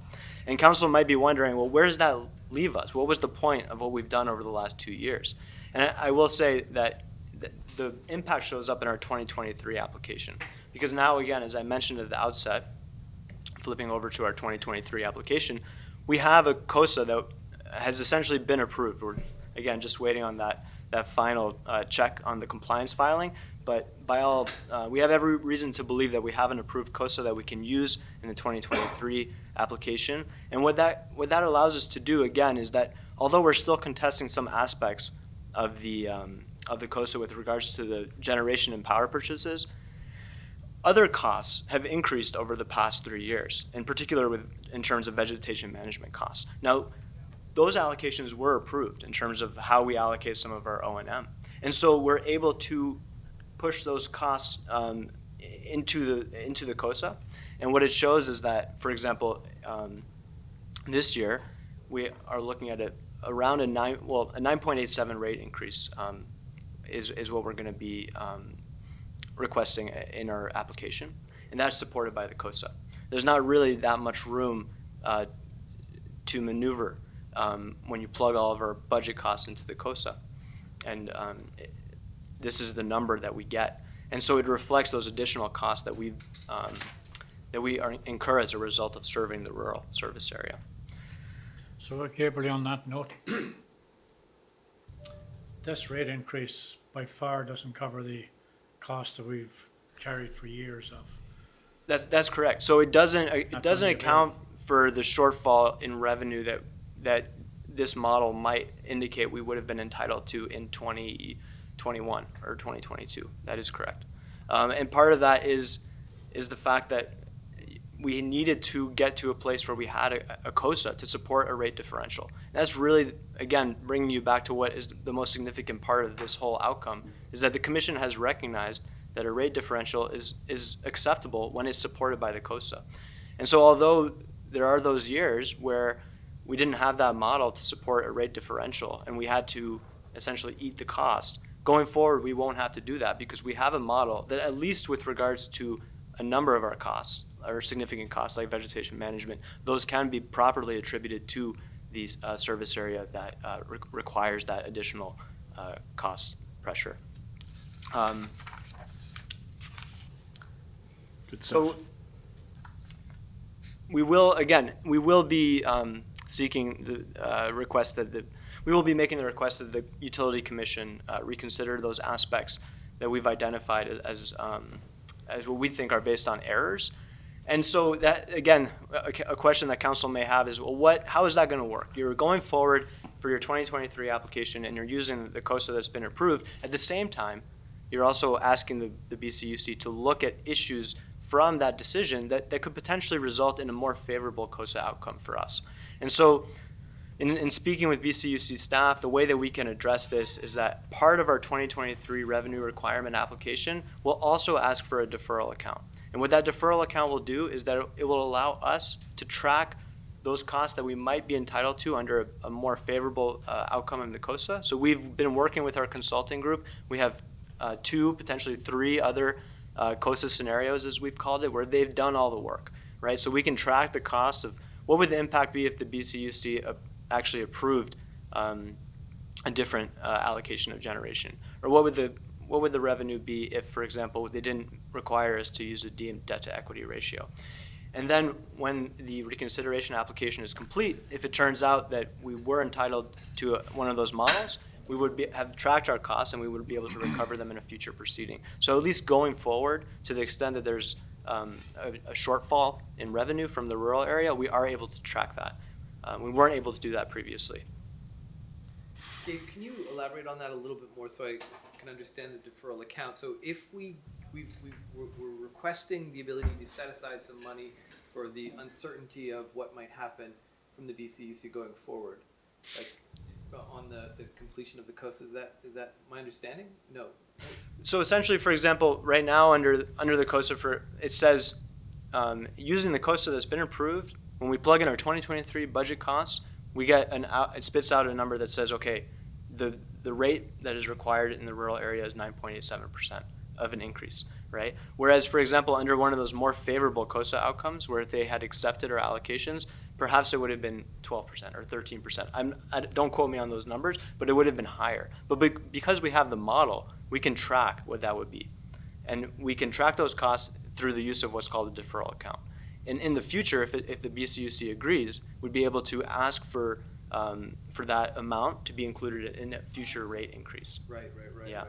Right. So there's no material. It's not like there's an account set aside that's accruing money. It's just it's essentially a tracking mechanism, is my understanding. Yeah. And so, again, that's all the kind of the complication of this year, 2023, of trying to do a revenue requirement application while we're also finalizing what the accepted version of the COSA looks like. This application will be filed by the end of next week, which is the timelines that we've begun to use so that the Utility Commission is able to issue an interim rate increase if they think it is appropriate. That would allow us to implement these rates on January 1st. As in past years, we will come back with a report that would ask Council to incorporate the rate into the hydro services bylaw, which is required for the city to charge those fees. But at the end of the day, the rural rate is a decision from the Utility Commission. The urban rate will be presented to Council as well, and I believe Nathan and Scott will be speaking to that as well. The 2023 application, as in years past, also will result in some IRs, I would assume, that we'll be working on in January and February. And hopefully we would have a decision sometime next spring. So that is the 2023 application. I would note too that the application, along with the deferral account request, which is not something we've done in the past, will include a request for the creation of a storm reserve. And so we are still finalizing the details on that, but essentially it is, as Councillor Woodward noted, a mechanism that would allow us to smooth over some of those budget pressures year to year and to be more prepared in terms of managing those costs that come from those storms. Thank you. Two questions. The first one is related to the DSM. Do we not go to the BCUC for when we make our application request to include some DSM funding? So would we not, first of all, is that the case? So if we wanted to say we want to invest more in EcoSave, provide more supports to retrofitting or charging infrastructure and MURBs, that kind of thing, we'd have to include that in our application. Would we not? Yeah. And do you think we're asking for enough, given what our plans and objectives are? Are we doing enough there? Yeah, so speaking with Carmen and her team this year, we held the budget that they had from 2022 steady for 2023. They felt that they were receiving adequate funding from Nelson Hydro to deliver those services that we currently are. We haven't identified yet any new expansions to the services we're providing, but I know they're thinking about things, and perhaps next year we'll be ready to look at those other programs. But right now, it is part of the budget that was going to the BCUC and is before council right now. That includes the funding for the EcoSave program. Okay, great. Well, on that, what I would sort of keep my eyes open for is potentially things like maybe we should get involved in providing support for charging infrastructure in multi-unit residential buildings, that kind of thing. Maybe some commercial building support too, which I don't think really fits in the REAP or in EcoSave. We don't do much of that, but I can see that being a demand going forward. Where I live, we just experienced that and had to do a lot of work actually just on our own, where if Nelson Hydro or the REAP or EcoSave had support for that program, we would have really benefited from it. So that's one consideration I would put out there. And I could maybe comment on that, because I know earlier we were talking about the EV chargers, and I just want to make it clear that Nelson Hydro has no plan for any new EV chargers in 2023, but we are working with the city development services, the climate and energy team, and public works to develop an EV strategy EV charger strategy for the city of Nelson, because we don't want to just start putting EV chargers around randomly, because that may not be how the citizens of Nelson want to charge their vehicles. So we need to get some thought and data around where and what types of chargers. So that might be more of a strategy like you've proposed, where rather than us building EV chargers, we would support EV chargers in either residential neighborhoods or residential homes or commercial parking lots, that sort of thing. So we just need to come up with a really good strategy that's going to meet our needs for the future. And because so far what Nelson Hydro has done is, we should be supporting EVs. So we've put them in obvious locations and they are getting use, but I don't know if we know where the next one should go. So we want to put that strategy together as a community. I'm glad you're thinking that way, because it is surprising. We've gone through that where I live, where suddenly a bunch of people bought EVs and we had no way for them to charge, and so we were scrambling to catch up to that. And it does catch you by surprise. Yeah. The second question I had was related to how we're calculating our equity in the rural versus the Councillor Lundberg, can I just add on the first question? Yeah. So one advantage of us being a municipal utility is that we can apply for grants for retrofit programs, which, as you know, we've we've been really successful in terms of both helping fund our programs and the the large and the rural program, not just in Nelson but the region as a whole, because we're carrying that right now for the region as a whole. That's coming from the EcoSave program, and we have that large application before the FCM that we're quite optimistic that we'll get that. That is why Carmen hasn't asked for additional funding from Nelson Hydro. We're looking for that funding coming from outside and not impacting rates. It's actually going to come from another source, which is a real unique thing of being a municipal utility. Yeah, that makes a lot of sense. And just in that we provide the REAP as well, though, it might be that when we look at the rural rates and some of the supports we provide through the REAP to the rural customers, that maybe some of that should come from the rural ratepayers. But yeah, it's great that we can apply for grants. That's fantastic. The second thing is about how we're calculating equity. Do we just take all of our assets and then sort of on a per capita basis say, okay, this is how much it is, and then divide it between rural and city customers? Or do we say take all of the poles in the rural area, call that the equity of the asset or whatever, the equity of the rural customers, and separate that from the city customers? Do you see what I mean? Yeah, there's a whole allocation process as part of the COSA model. It goes into quite a bit of detail, and there was a number of different items as part of the 16 items that BCUC had us look at. They wanted us to change how different costs were allocated between rural and urban, whether it's by customer or by kilowatt hour or by number of poles. So the COSA model contains the best allocation that we've been able to come up with, with the input from the BCUC and all the interveners to accurately represent the assets in the rural and the urban areas for both cost as well as capital. Got it. Yeah. So just to be, so there are clearly rural assets and clearly urban assets. That pole here is an urban asset. That pole on the North Shore is rural. Those are cut and dry. The amount of wire between this pole and that pole, we account for all of that. So those direct costs are definitely allocated between the rural and the urban areas. And then you have what's called common assets. So that substation at Mill Street that serves both the urban customer and the rural customer, then as Scott says, there's a formula of what that allocate or what that split between the two, and you're right. So basically, we take the value of our depreciated assets less the debt we have. That's your equity. Got it. So because we don't carry very much debt on the Nelson Hydro side, because we need to fund, we need to look at the city as a whole of, we're looking at a sewage treatment plant that may be 35 million. If we allocated all our borrowing to Nelson Hydro, we would not be able to borrow for a sewage treatment plant. And that's part of our, our submission of why that, a couple things, that debt to equity. We can't go back and borrow for projects that have already happened. So, they say we should have a 50-50 debt to equity.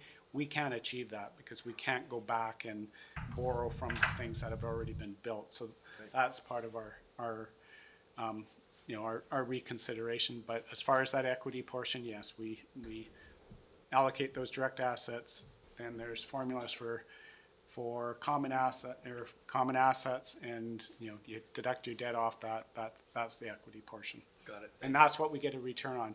And actually, the interesting thing, it's when you really look at a regulated side, it's really dead simple. We're allowed to recover our costs, our direct cost, what we spend on veg management, all that stuff. We make zero return on that.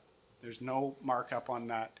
The direct costs we have, and then the only return the utility gets is a return on their equity. So I go out and basically spend $10 million by getting that depreciation back over 10 years. I get my $10 million back, and I get a return on that outstanding balance. So really, we're a bank, right? That's all we are. Interesting. It's as simple as that. Interesting.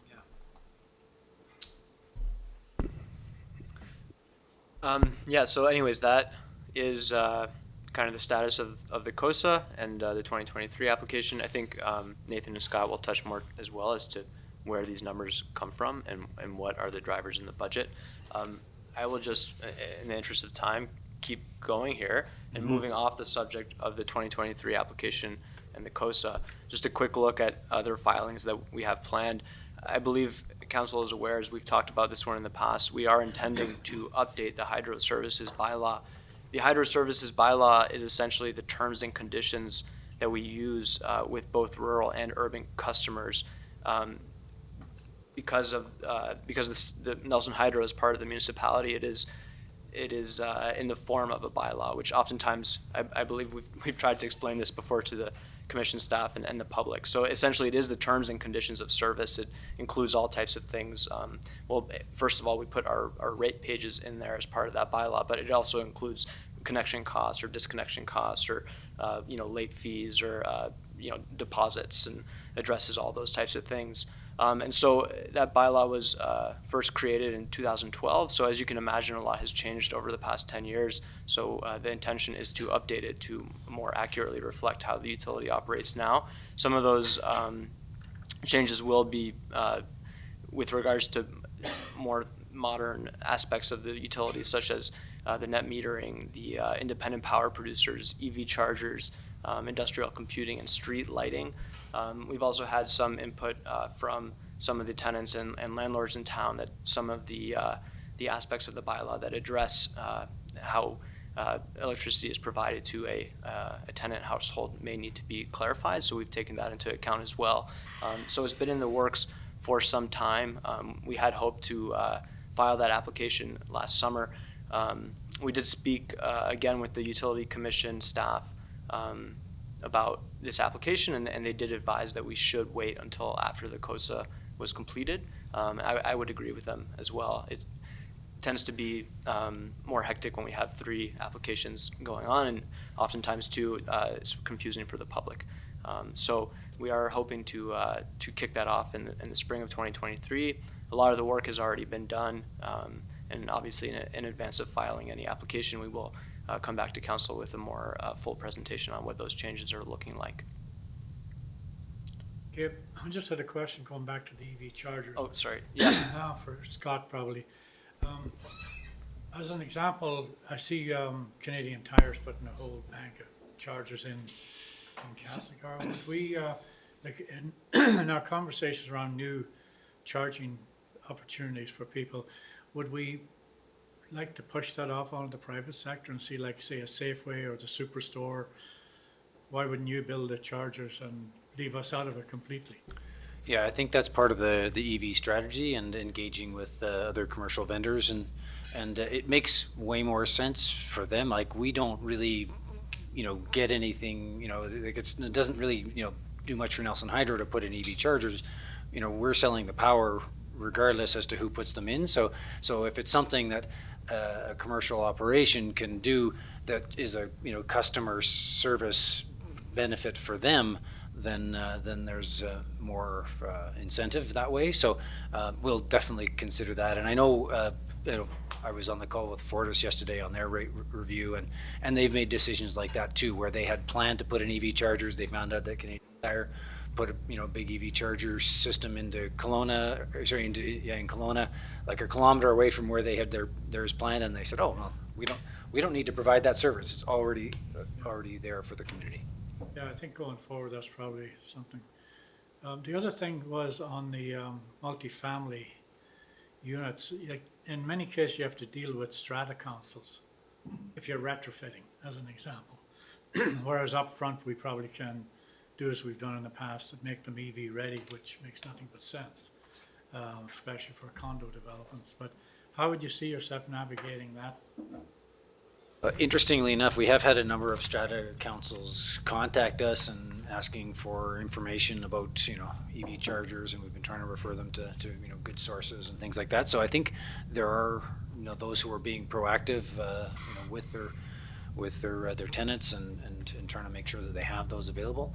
So I think that's probably the best role for Nelson Hydro, is to provide information and direct people to sources of information that they can rely on. So then, without dragging this out forever, so as an example, now that you passed that, so let's go on to another level. What about Mount St. Francis as an example? Because they could have up to 100 employees on that site that come there every day that, are they putting in charging banks as an example on their development? I think Sebastian's, do you know? I don't know, actually. I haven't seen the electrical plan recently, so I don't know if we've got to that level of detail in Nelson Hydro's supply, but Yeah, I'm not sure what our regs on an institution is. I'm sure, it's a provincial priority, so I would think they would, have that, and we can inquire about that. We can, your council's allowed to set regulations, as we have on the multifamily. We don't regulate provincial buildings or federal buildings, so we don't have any authority. If they choose not to, they choose not to, but we can find that out. It's just a thought. yeah, no, it's great. Going forward, I'll find out right now. like you said earlier, the closer they are to the source, the better opportunity is that people are going to see it as a easier way to charge their vehicles.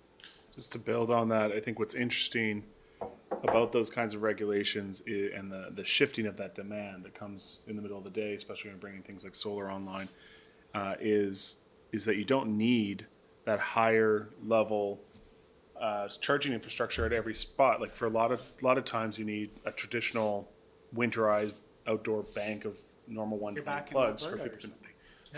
But the reality is, for that kind of daily travel, when you're moving less than 20 kilometers a day or something, you just need a top up to keep you topped up.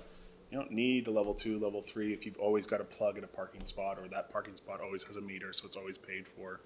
Those kinds of small changes, when we don't see typical high load, it'd be interesting to see what your review will be on what those policies with development services should be. But it's a good place to bring in those workplaces and our rec centers and all those other places we're parking cars for the day.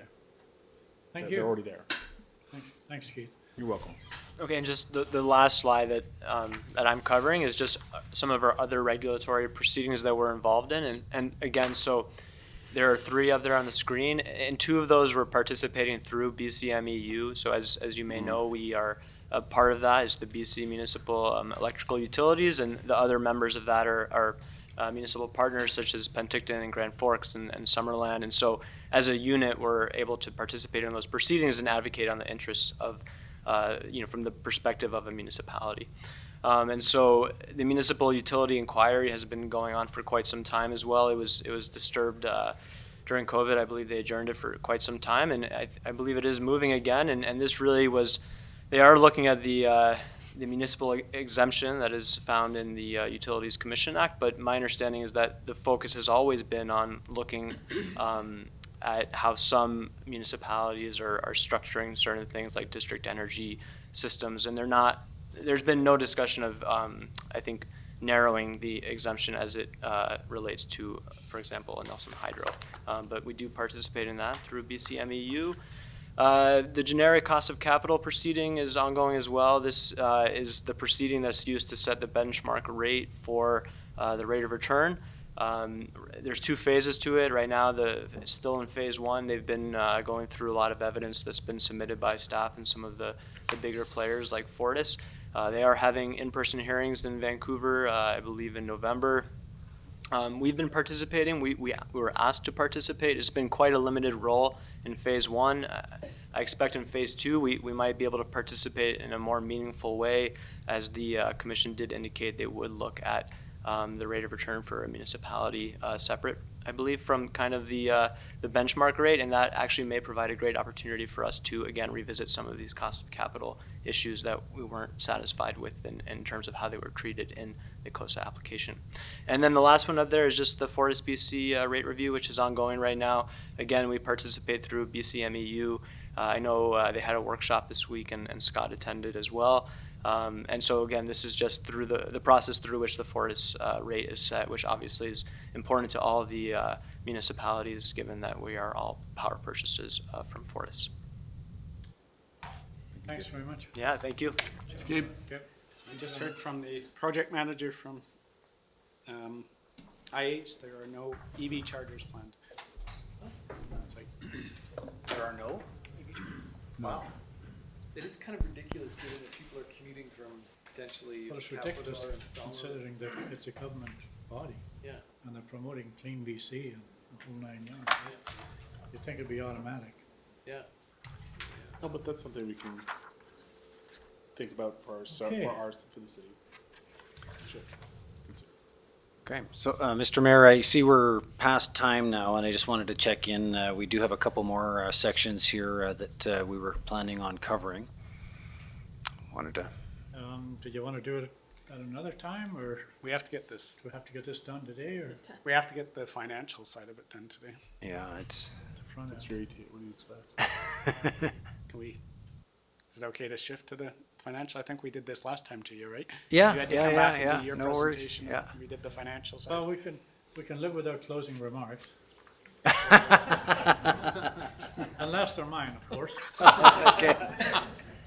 But we can, what have you got, Scott? There for I you? just have a few slides. There's a few things I'd like to highlight for Okay, go council, but ahead. I think I can, if council has half an hour more to, I can go through mine in less than 10 minutes, and Sure, then no and problem. then we can reserve the rest for We have to going have through it the done financials. according to, what I'm hearing, so. Yeah, we are restricted with the BCUC application, so we're trying to finalize that and get council support on that. So just quickly touching, it's come up a couple of times about getting information out to the public, and that's been very important focus for Nelson Hydro.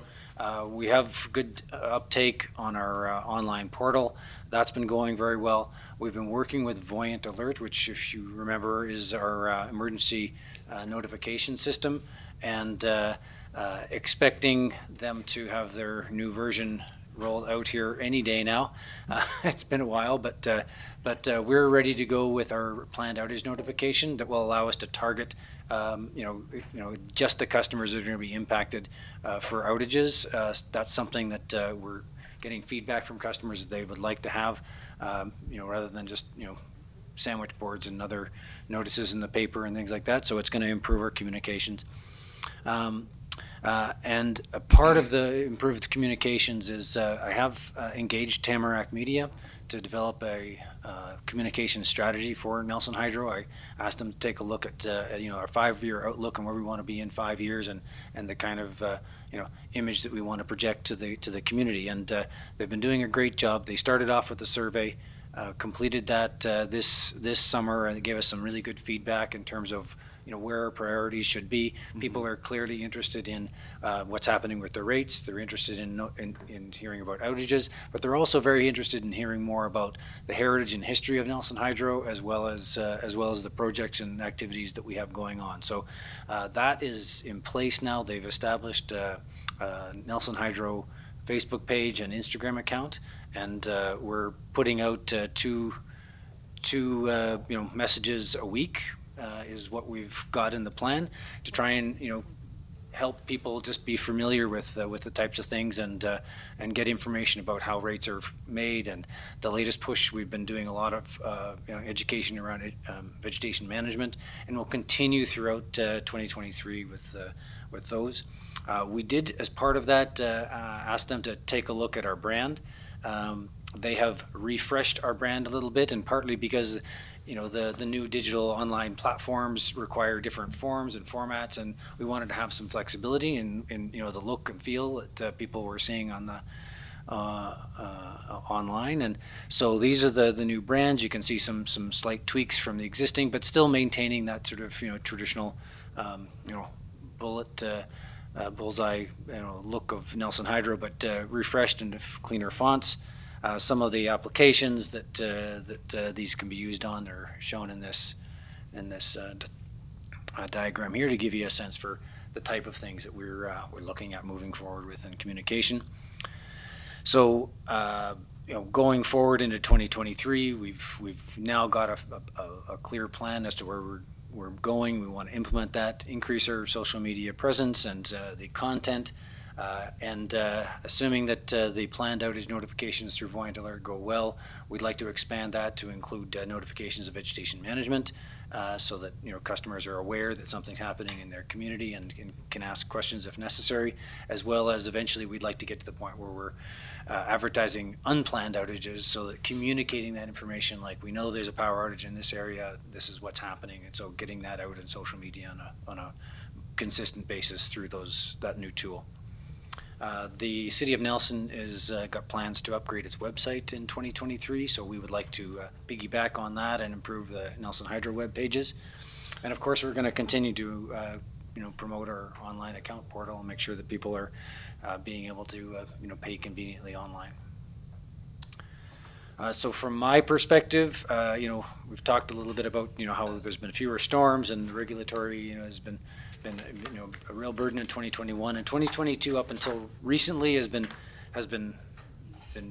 much less of a burden for me personally and for my staff in general. So that's a real highlight for me, and what it's allowed us to do is to take a step back and focus on the priorities. And you've heard all the initiatives that my staff have talked about today that we've got going on, and we pulled that all together into a 5-year strategic plan. We'd like that to be a rolling 5-year plan, so we'll refresh that again this coming spring so that it guides us through the budgeting process for next year. So we use this 5-year plan that give us an idea of where we want to go, so that we can put the budget together that you're seeing today.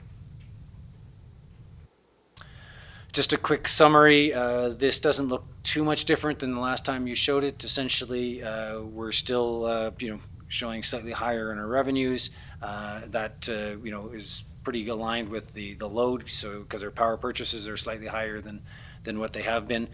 This does not include this unseasonably warm fall, so it's possible that will all levelize almost to right on budget, or who knows what the weather's going to do in November, December. That's to be determined yet. Our operating expenses, still predicting we'll be coming in slightly under budget on our operating expenses.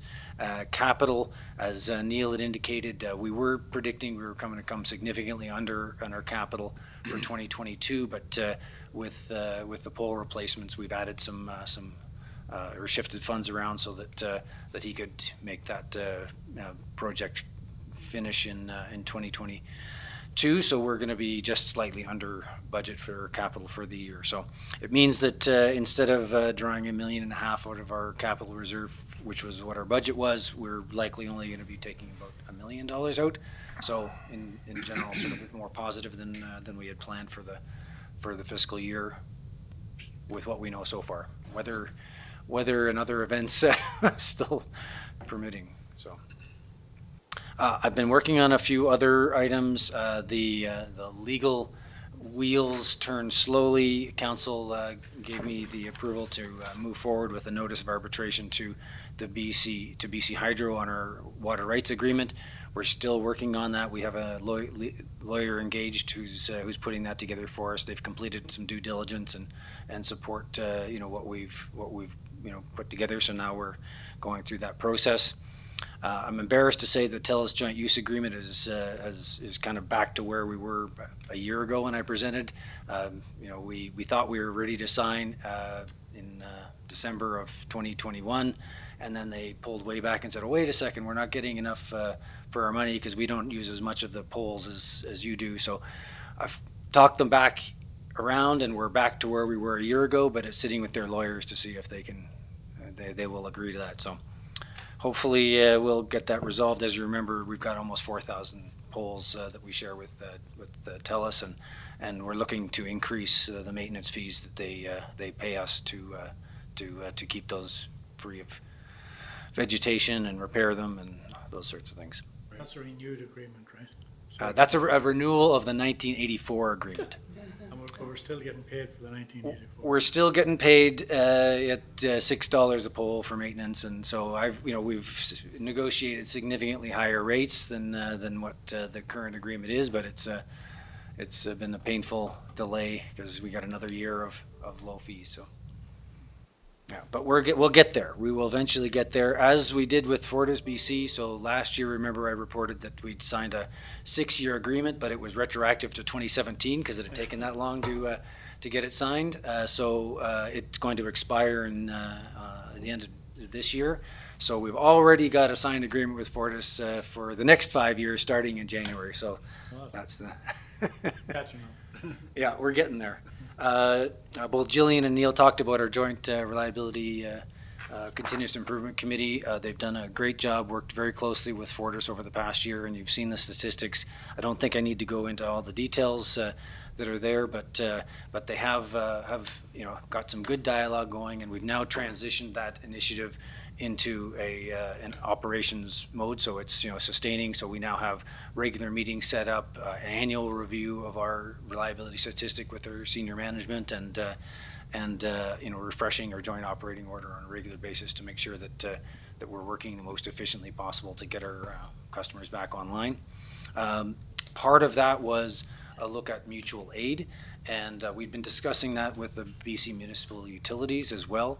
And what we ended up settling on is that we have all now joined the Western Regional Mutual Assistance Group, which is an association that encompasses almost all utilities in Western North America, and they are very organized, and I've already seen sort of responses to a number of different weather events where they send out a text.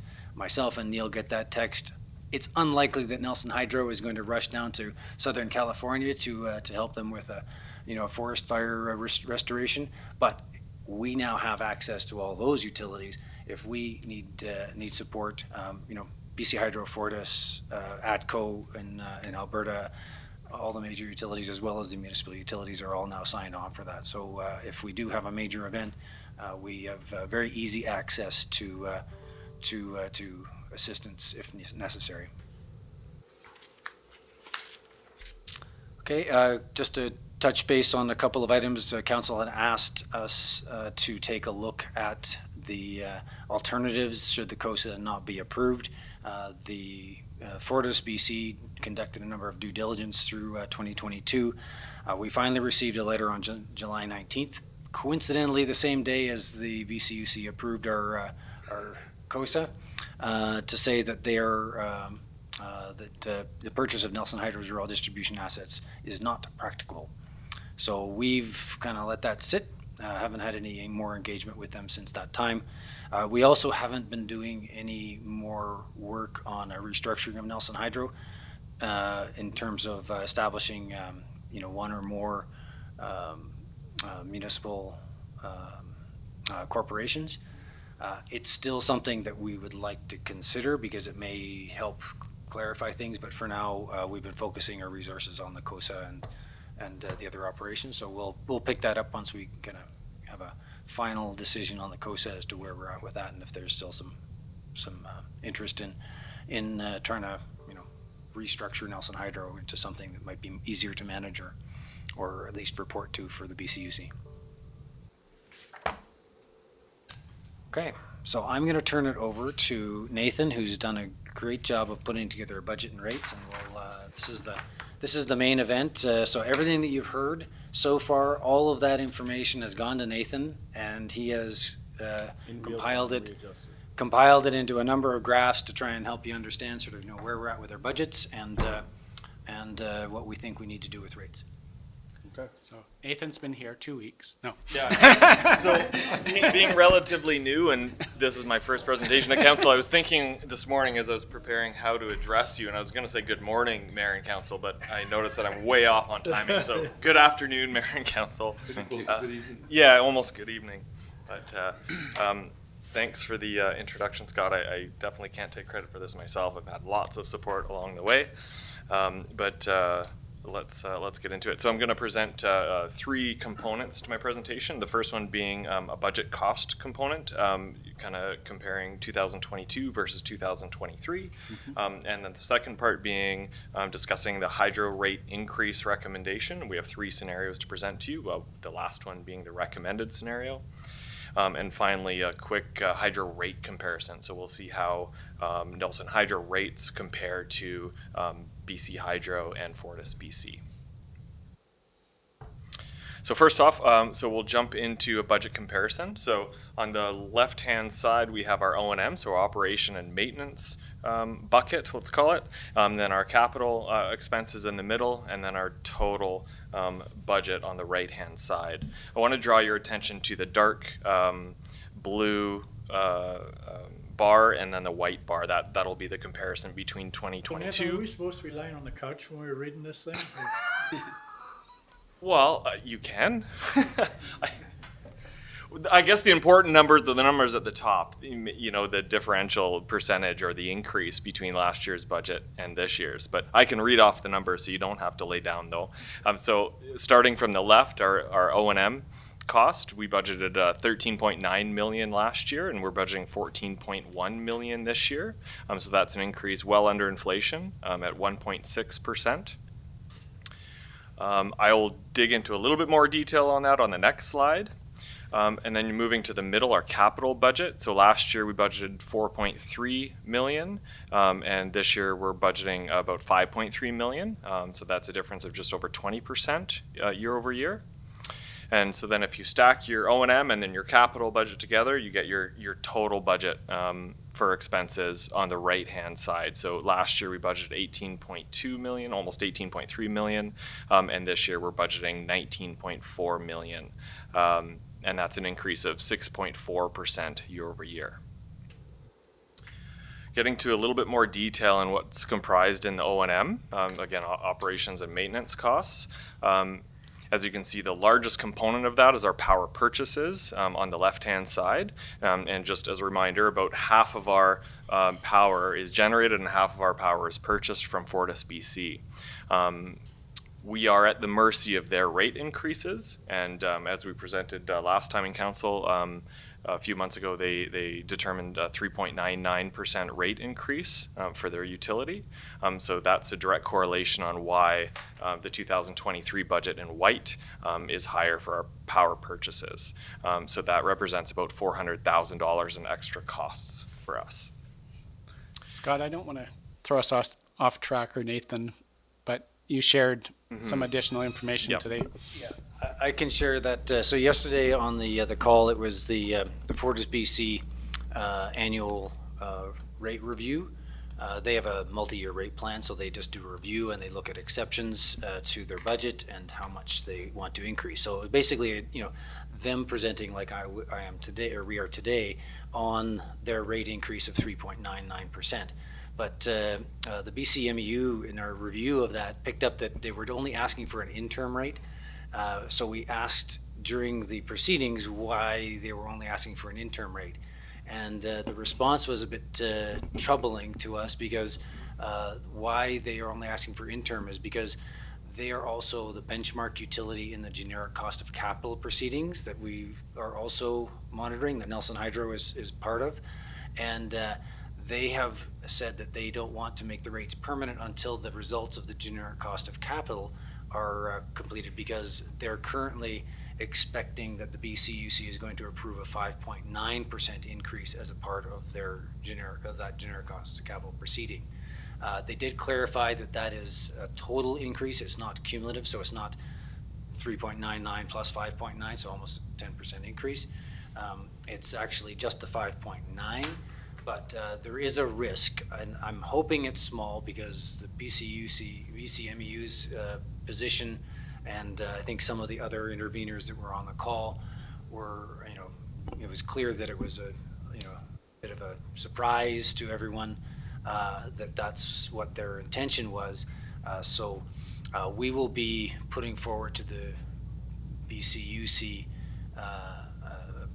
proposal that they cannot have a retroactive rate increase to January 1st, 2023, which is what Fortis BC is asking for, of that extra 2% on their rate increase, because it's just too much uncertainty for the municipal utilities and all wholesale customers in general to just, halfway through the year go, oh yeah, no, we're going to make up for a 2% shortfall for this first 6 months of this year. So we'll be opposing that.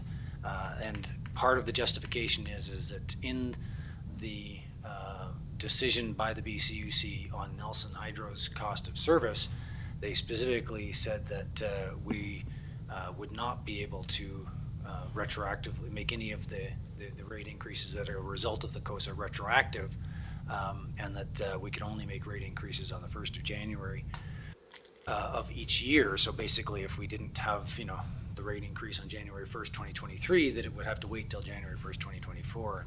And so for them to grant Fortis the ability to, retroactively bill customers back to January 1st, 2023 doesn't sit well with many people, and certainly doesn't seem fair relative to the way they've been treating Nelson Hydro in this matter. So it's a small risk, but it is something that you should be aware of, that is out there, that there's an extra 2% that Fortis BC may be able to raise the rates in 2023.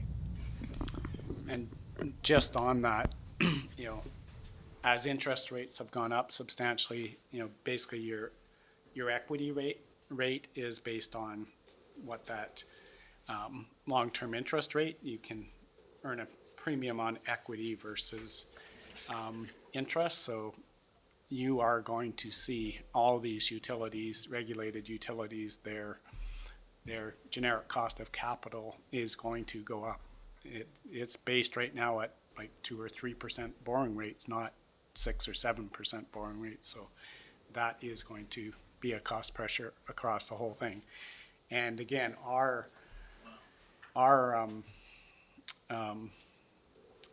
cost of capital that we have applied for was based on a 50-point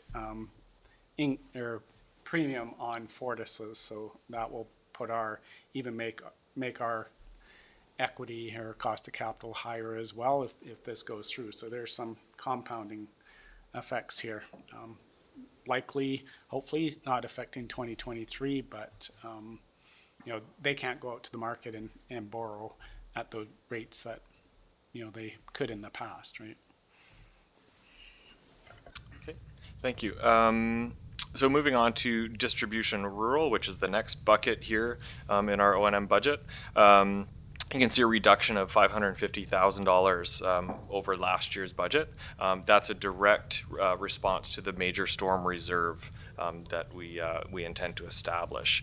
So instead of budgeting for worst case scenarios year after year, we can kind of look at averages and a more sustainable way to budget, while ensuring that Nelson Hydro has enough resources to have a sustainable and reliable utility. Nathan, on that one, that is an area that I think initially we looked at having higher, and we've shaved that quite a bit to get within this under 10% rate increase on that rural area. So there is some risk there if we have a big storm event. And again, we're going to apply for a deferral account to be able to track that if we have a big storm event.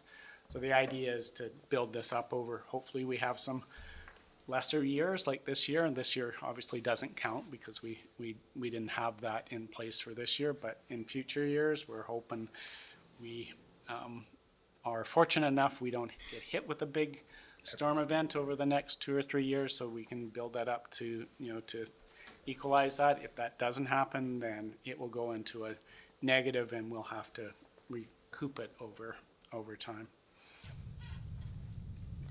Moving on. Hope is Yep. not a plan. Well, hope for the best, plan for the worst. Our operation budget, which is that bucket right in the middle there, that's kind of in line with inflation, $54,000 increase over last year, which is about 4%. Our electrical administrative costs are up about 14%, $103,000 over last year. That's attributed to an increase budgeted regulatory costs we anticipate for 2023, and also there is a new position included in those costs as well, which is partially offset by a lower consultant cost because we'll be able to do a bit more work in-house. Distribution City is in line with inflation again at around 4%, $18,000. And I think, you know, that distribution city versus rural really highlights why it's so much more expensive to, you know, to serve the rural area. You know, you're even at that reduced rate, we're at 1.4 versus 4 million. So it's $1 million more to serve that rural area. Yeah. Versus 400,000. Yeah. Moving on to the second part, so the hydro rate increase. So I have 3 slides to present here, so 3 different scenarios.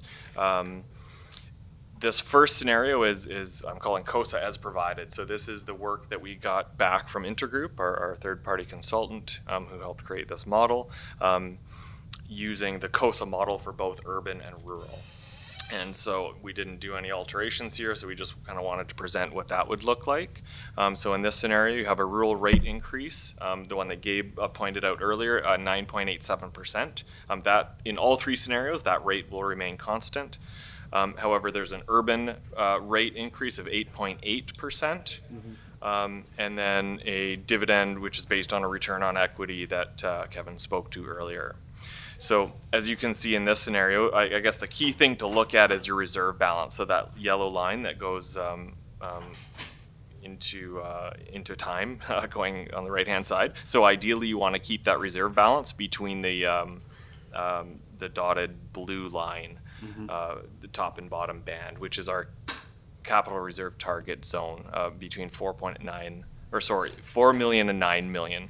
As you can see in this scenario, it's right in the middle of that band for 2023, 2024. However, it trends upwards for 2025, 26, and 27, and the trend continues upwards. So essentially what that means is those rates are too high. We're collecting too much from ratepayers to support our capital reserve program. We don't need that much cash. Our next scenario is we kind of wanted to do a scenario where it would be a kind of a base or a floor scenario. What would happen if we have a 0 urban increase? So again, in this scenario, you have a rural rate increase is the same, 9.87, set the urban rate increase to 0, so it would be consistent with 2022 rates. Your dividend is, again, a return on equity. There's an inflationary component to that as well. And then you can see that yellow line, again, the reserve balance dips below or at and below our comfort level in 2024, 2025, 2026, and 2027. And finally, the third scenario here is our recommended scenario. So this is with a 4% urban rate increase. And again, the rural rate increase is constant at 9.87, and the dividend is the same as I explained previously. In this scenario, as you can tell again by that reserve balance line, it dips a little bit in 2024, but then gets to a comfort zone right in the middle of that capital reserve target zone for 26 and 27. So here's a rate comparison. If we go with the recommended rural at 9.87 and urban at 4% increase, this is what it would look like for the traditional customer. A traditional customer might fall kind of in the middle of this chart, in monthly consumption chart, anywhere between that 750 and 1,000 kilowatt hours per month. So as you can see in any of these monthly consumption scenarios, for a rural customer, the range would be about a 5% less than Fortis BC to about 14% less than Fortis BC. For a rural, Can you explain to me how that works, like that spread? So that's based on the COSA model. So that's our actual, as I said, we Okay. get to recover our actual costs and make a return on those assets. So it's basically formula driven. Okay. Yep. I think the other interesting part, because I was thinking about this with BC Hydro, I think, and Fortis BC, so that really reflects generation. So BC Hydro has all their own generation, right? So they in fact, they most times have surplus generation. You know, as you know, Site C, et cetera, comes on, their generation is getting higher. We have 50% of our generation. And Fortis, I think, has less than probably 42%.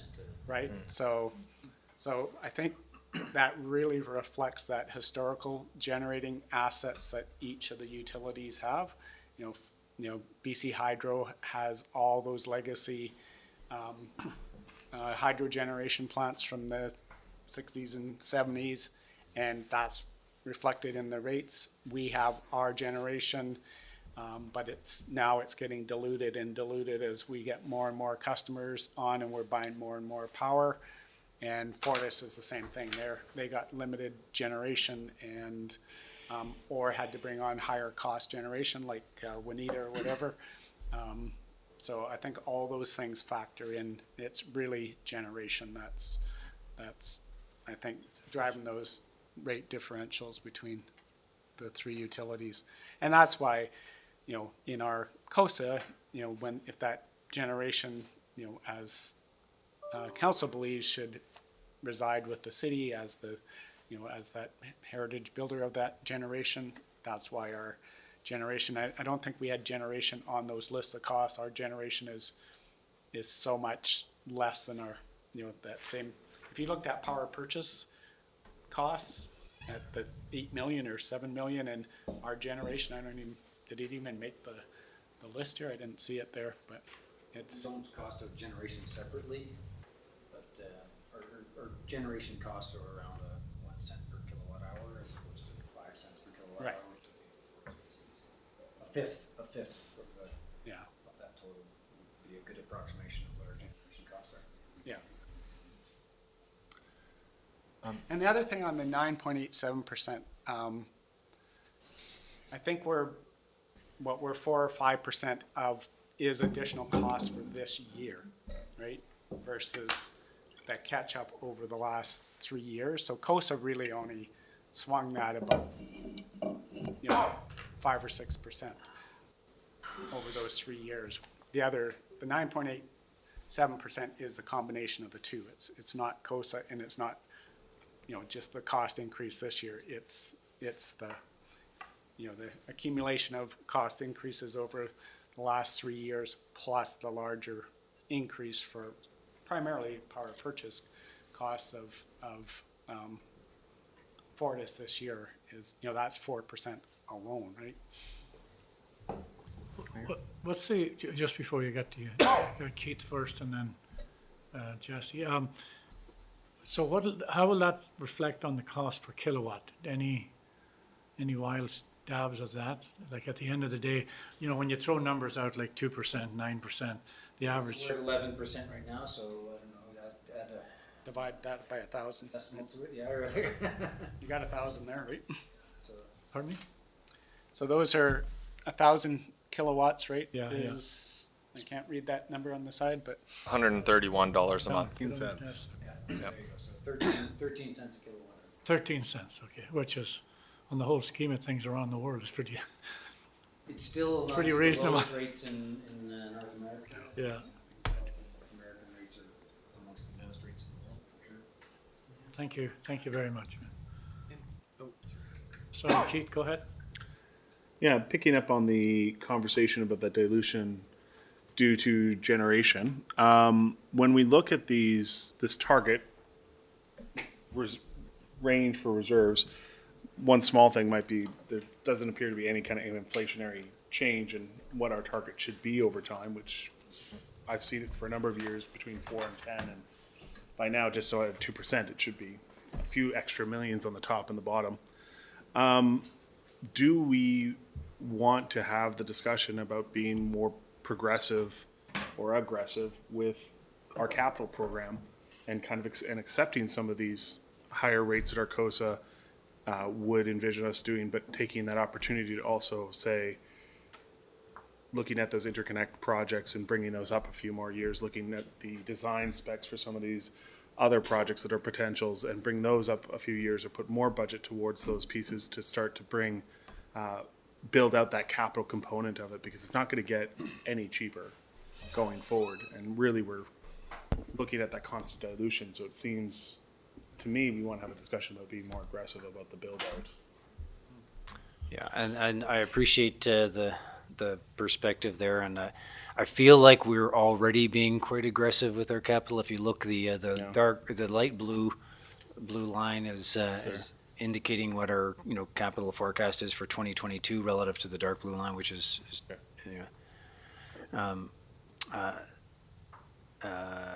so that's for, operations. So like we are increasing a lot more of our in our capital spend over the next 5 years.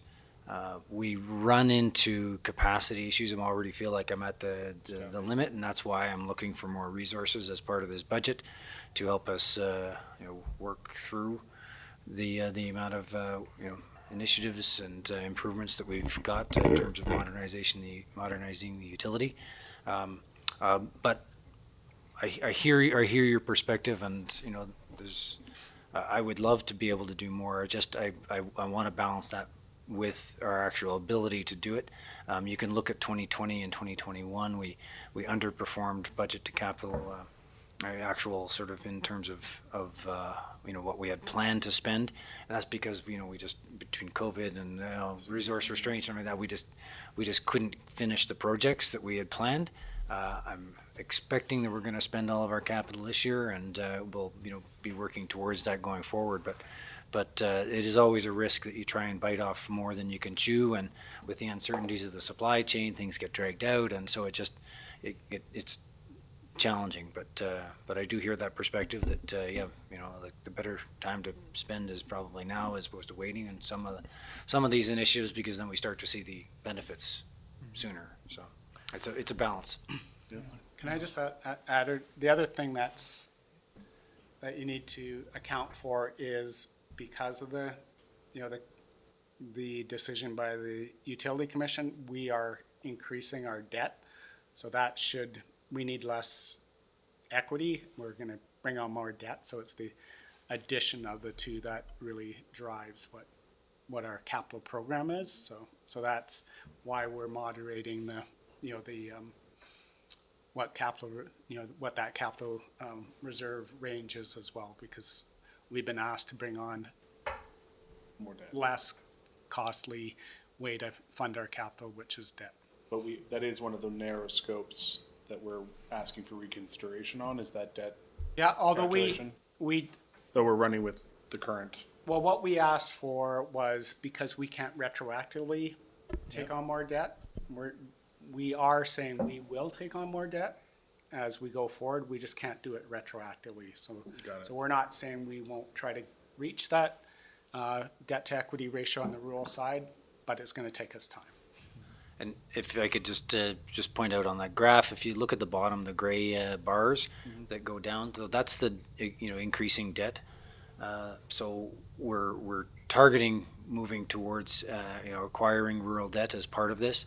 And you also notice that we used to have a capital reserve target zone between 5 and 10 million, and we've bumped that down to between 4 and 9 because we're seeking to take on more debt. So there's less need to sort of maintain a huge capital reserve. So we're trying to adjust to the new reality as best we can in terms of the looking forward in the future and what we think is reasonable.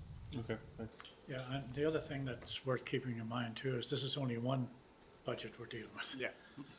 Right? You got Public Works and everybody else is going to show up at this table as well, and they all have to come with a similar lens of how do we balance this, because the next few years are going to be damn tough. So if a lot of things that people are asking for may not materialize. Mayor, I'm sorry, I have to go. I have other obligations. Yeah. It's 2:45. Okay. So I know we're close. I don't know. Do you think? I just have one more slide, Okay. and then Scott's going to wrap it up. Take a few minutes to wrap it up there. So, shall we keep going?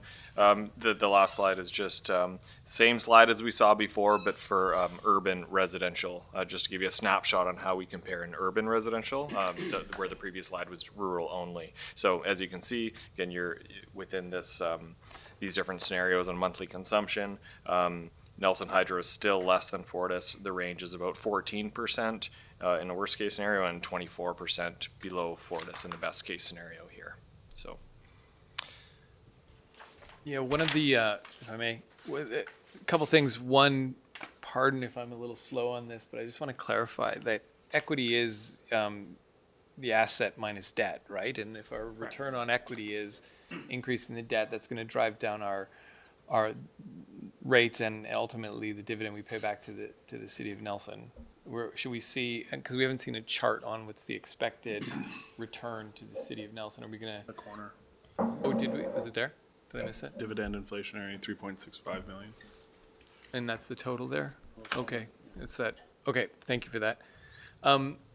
So what I'm interested in hearing and seeing going forward, I understand that we're sort of limited in terms of capacity on what kind of investments we can make in our capital.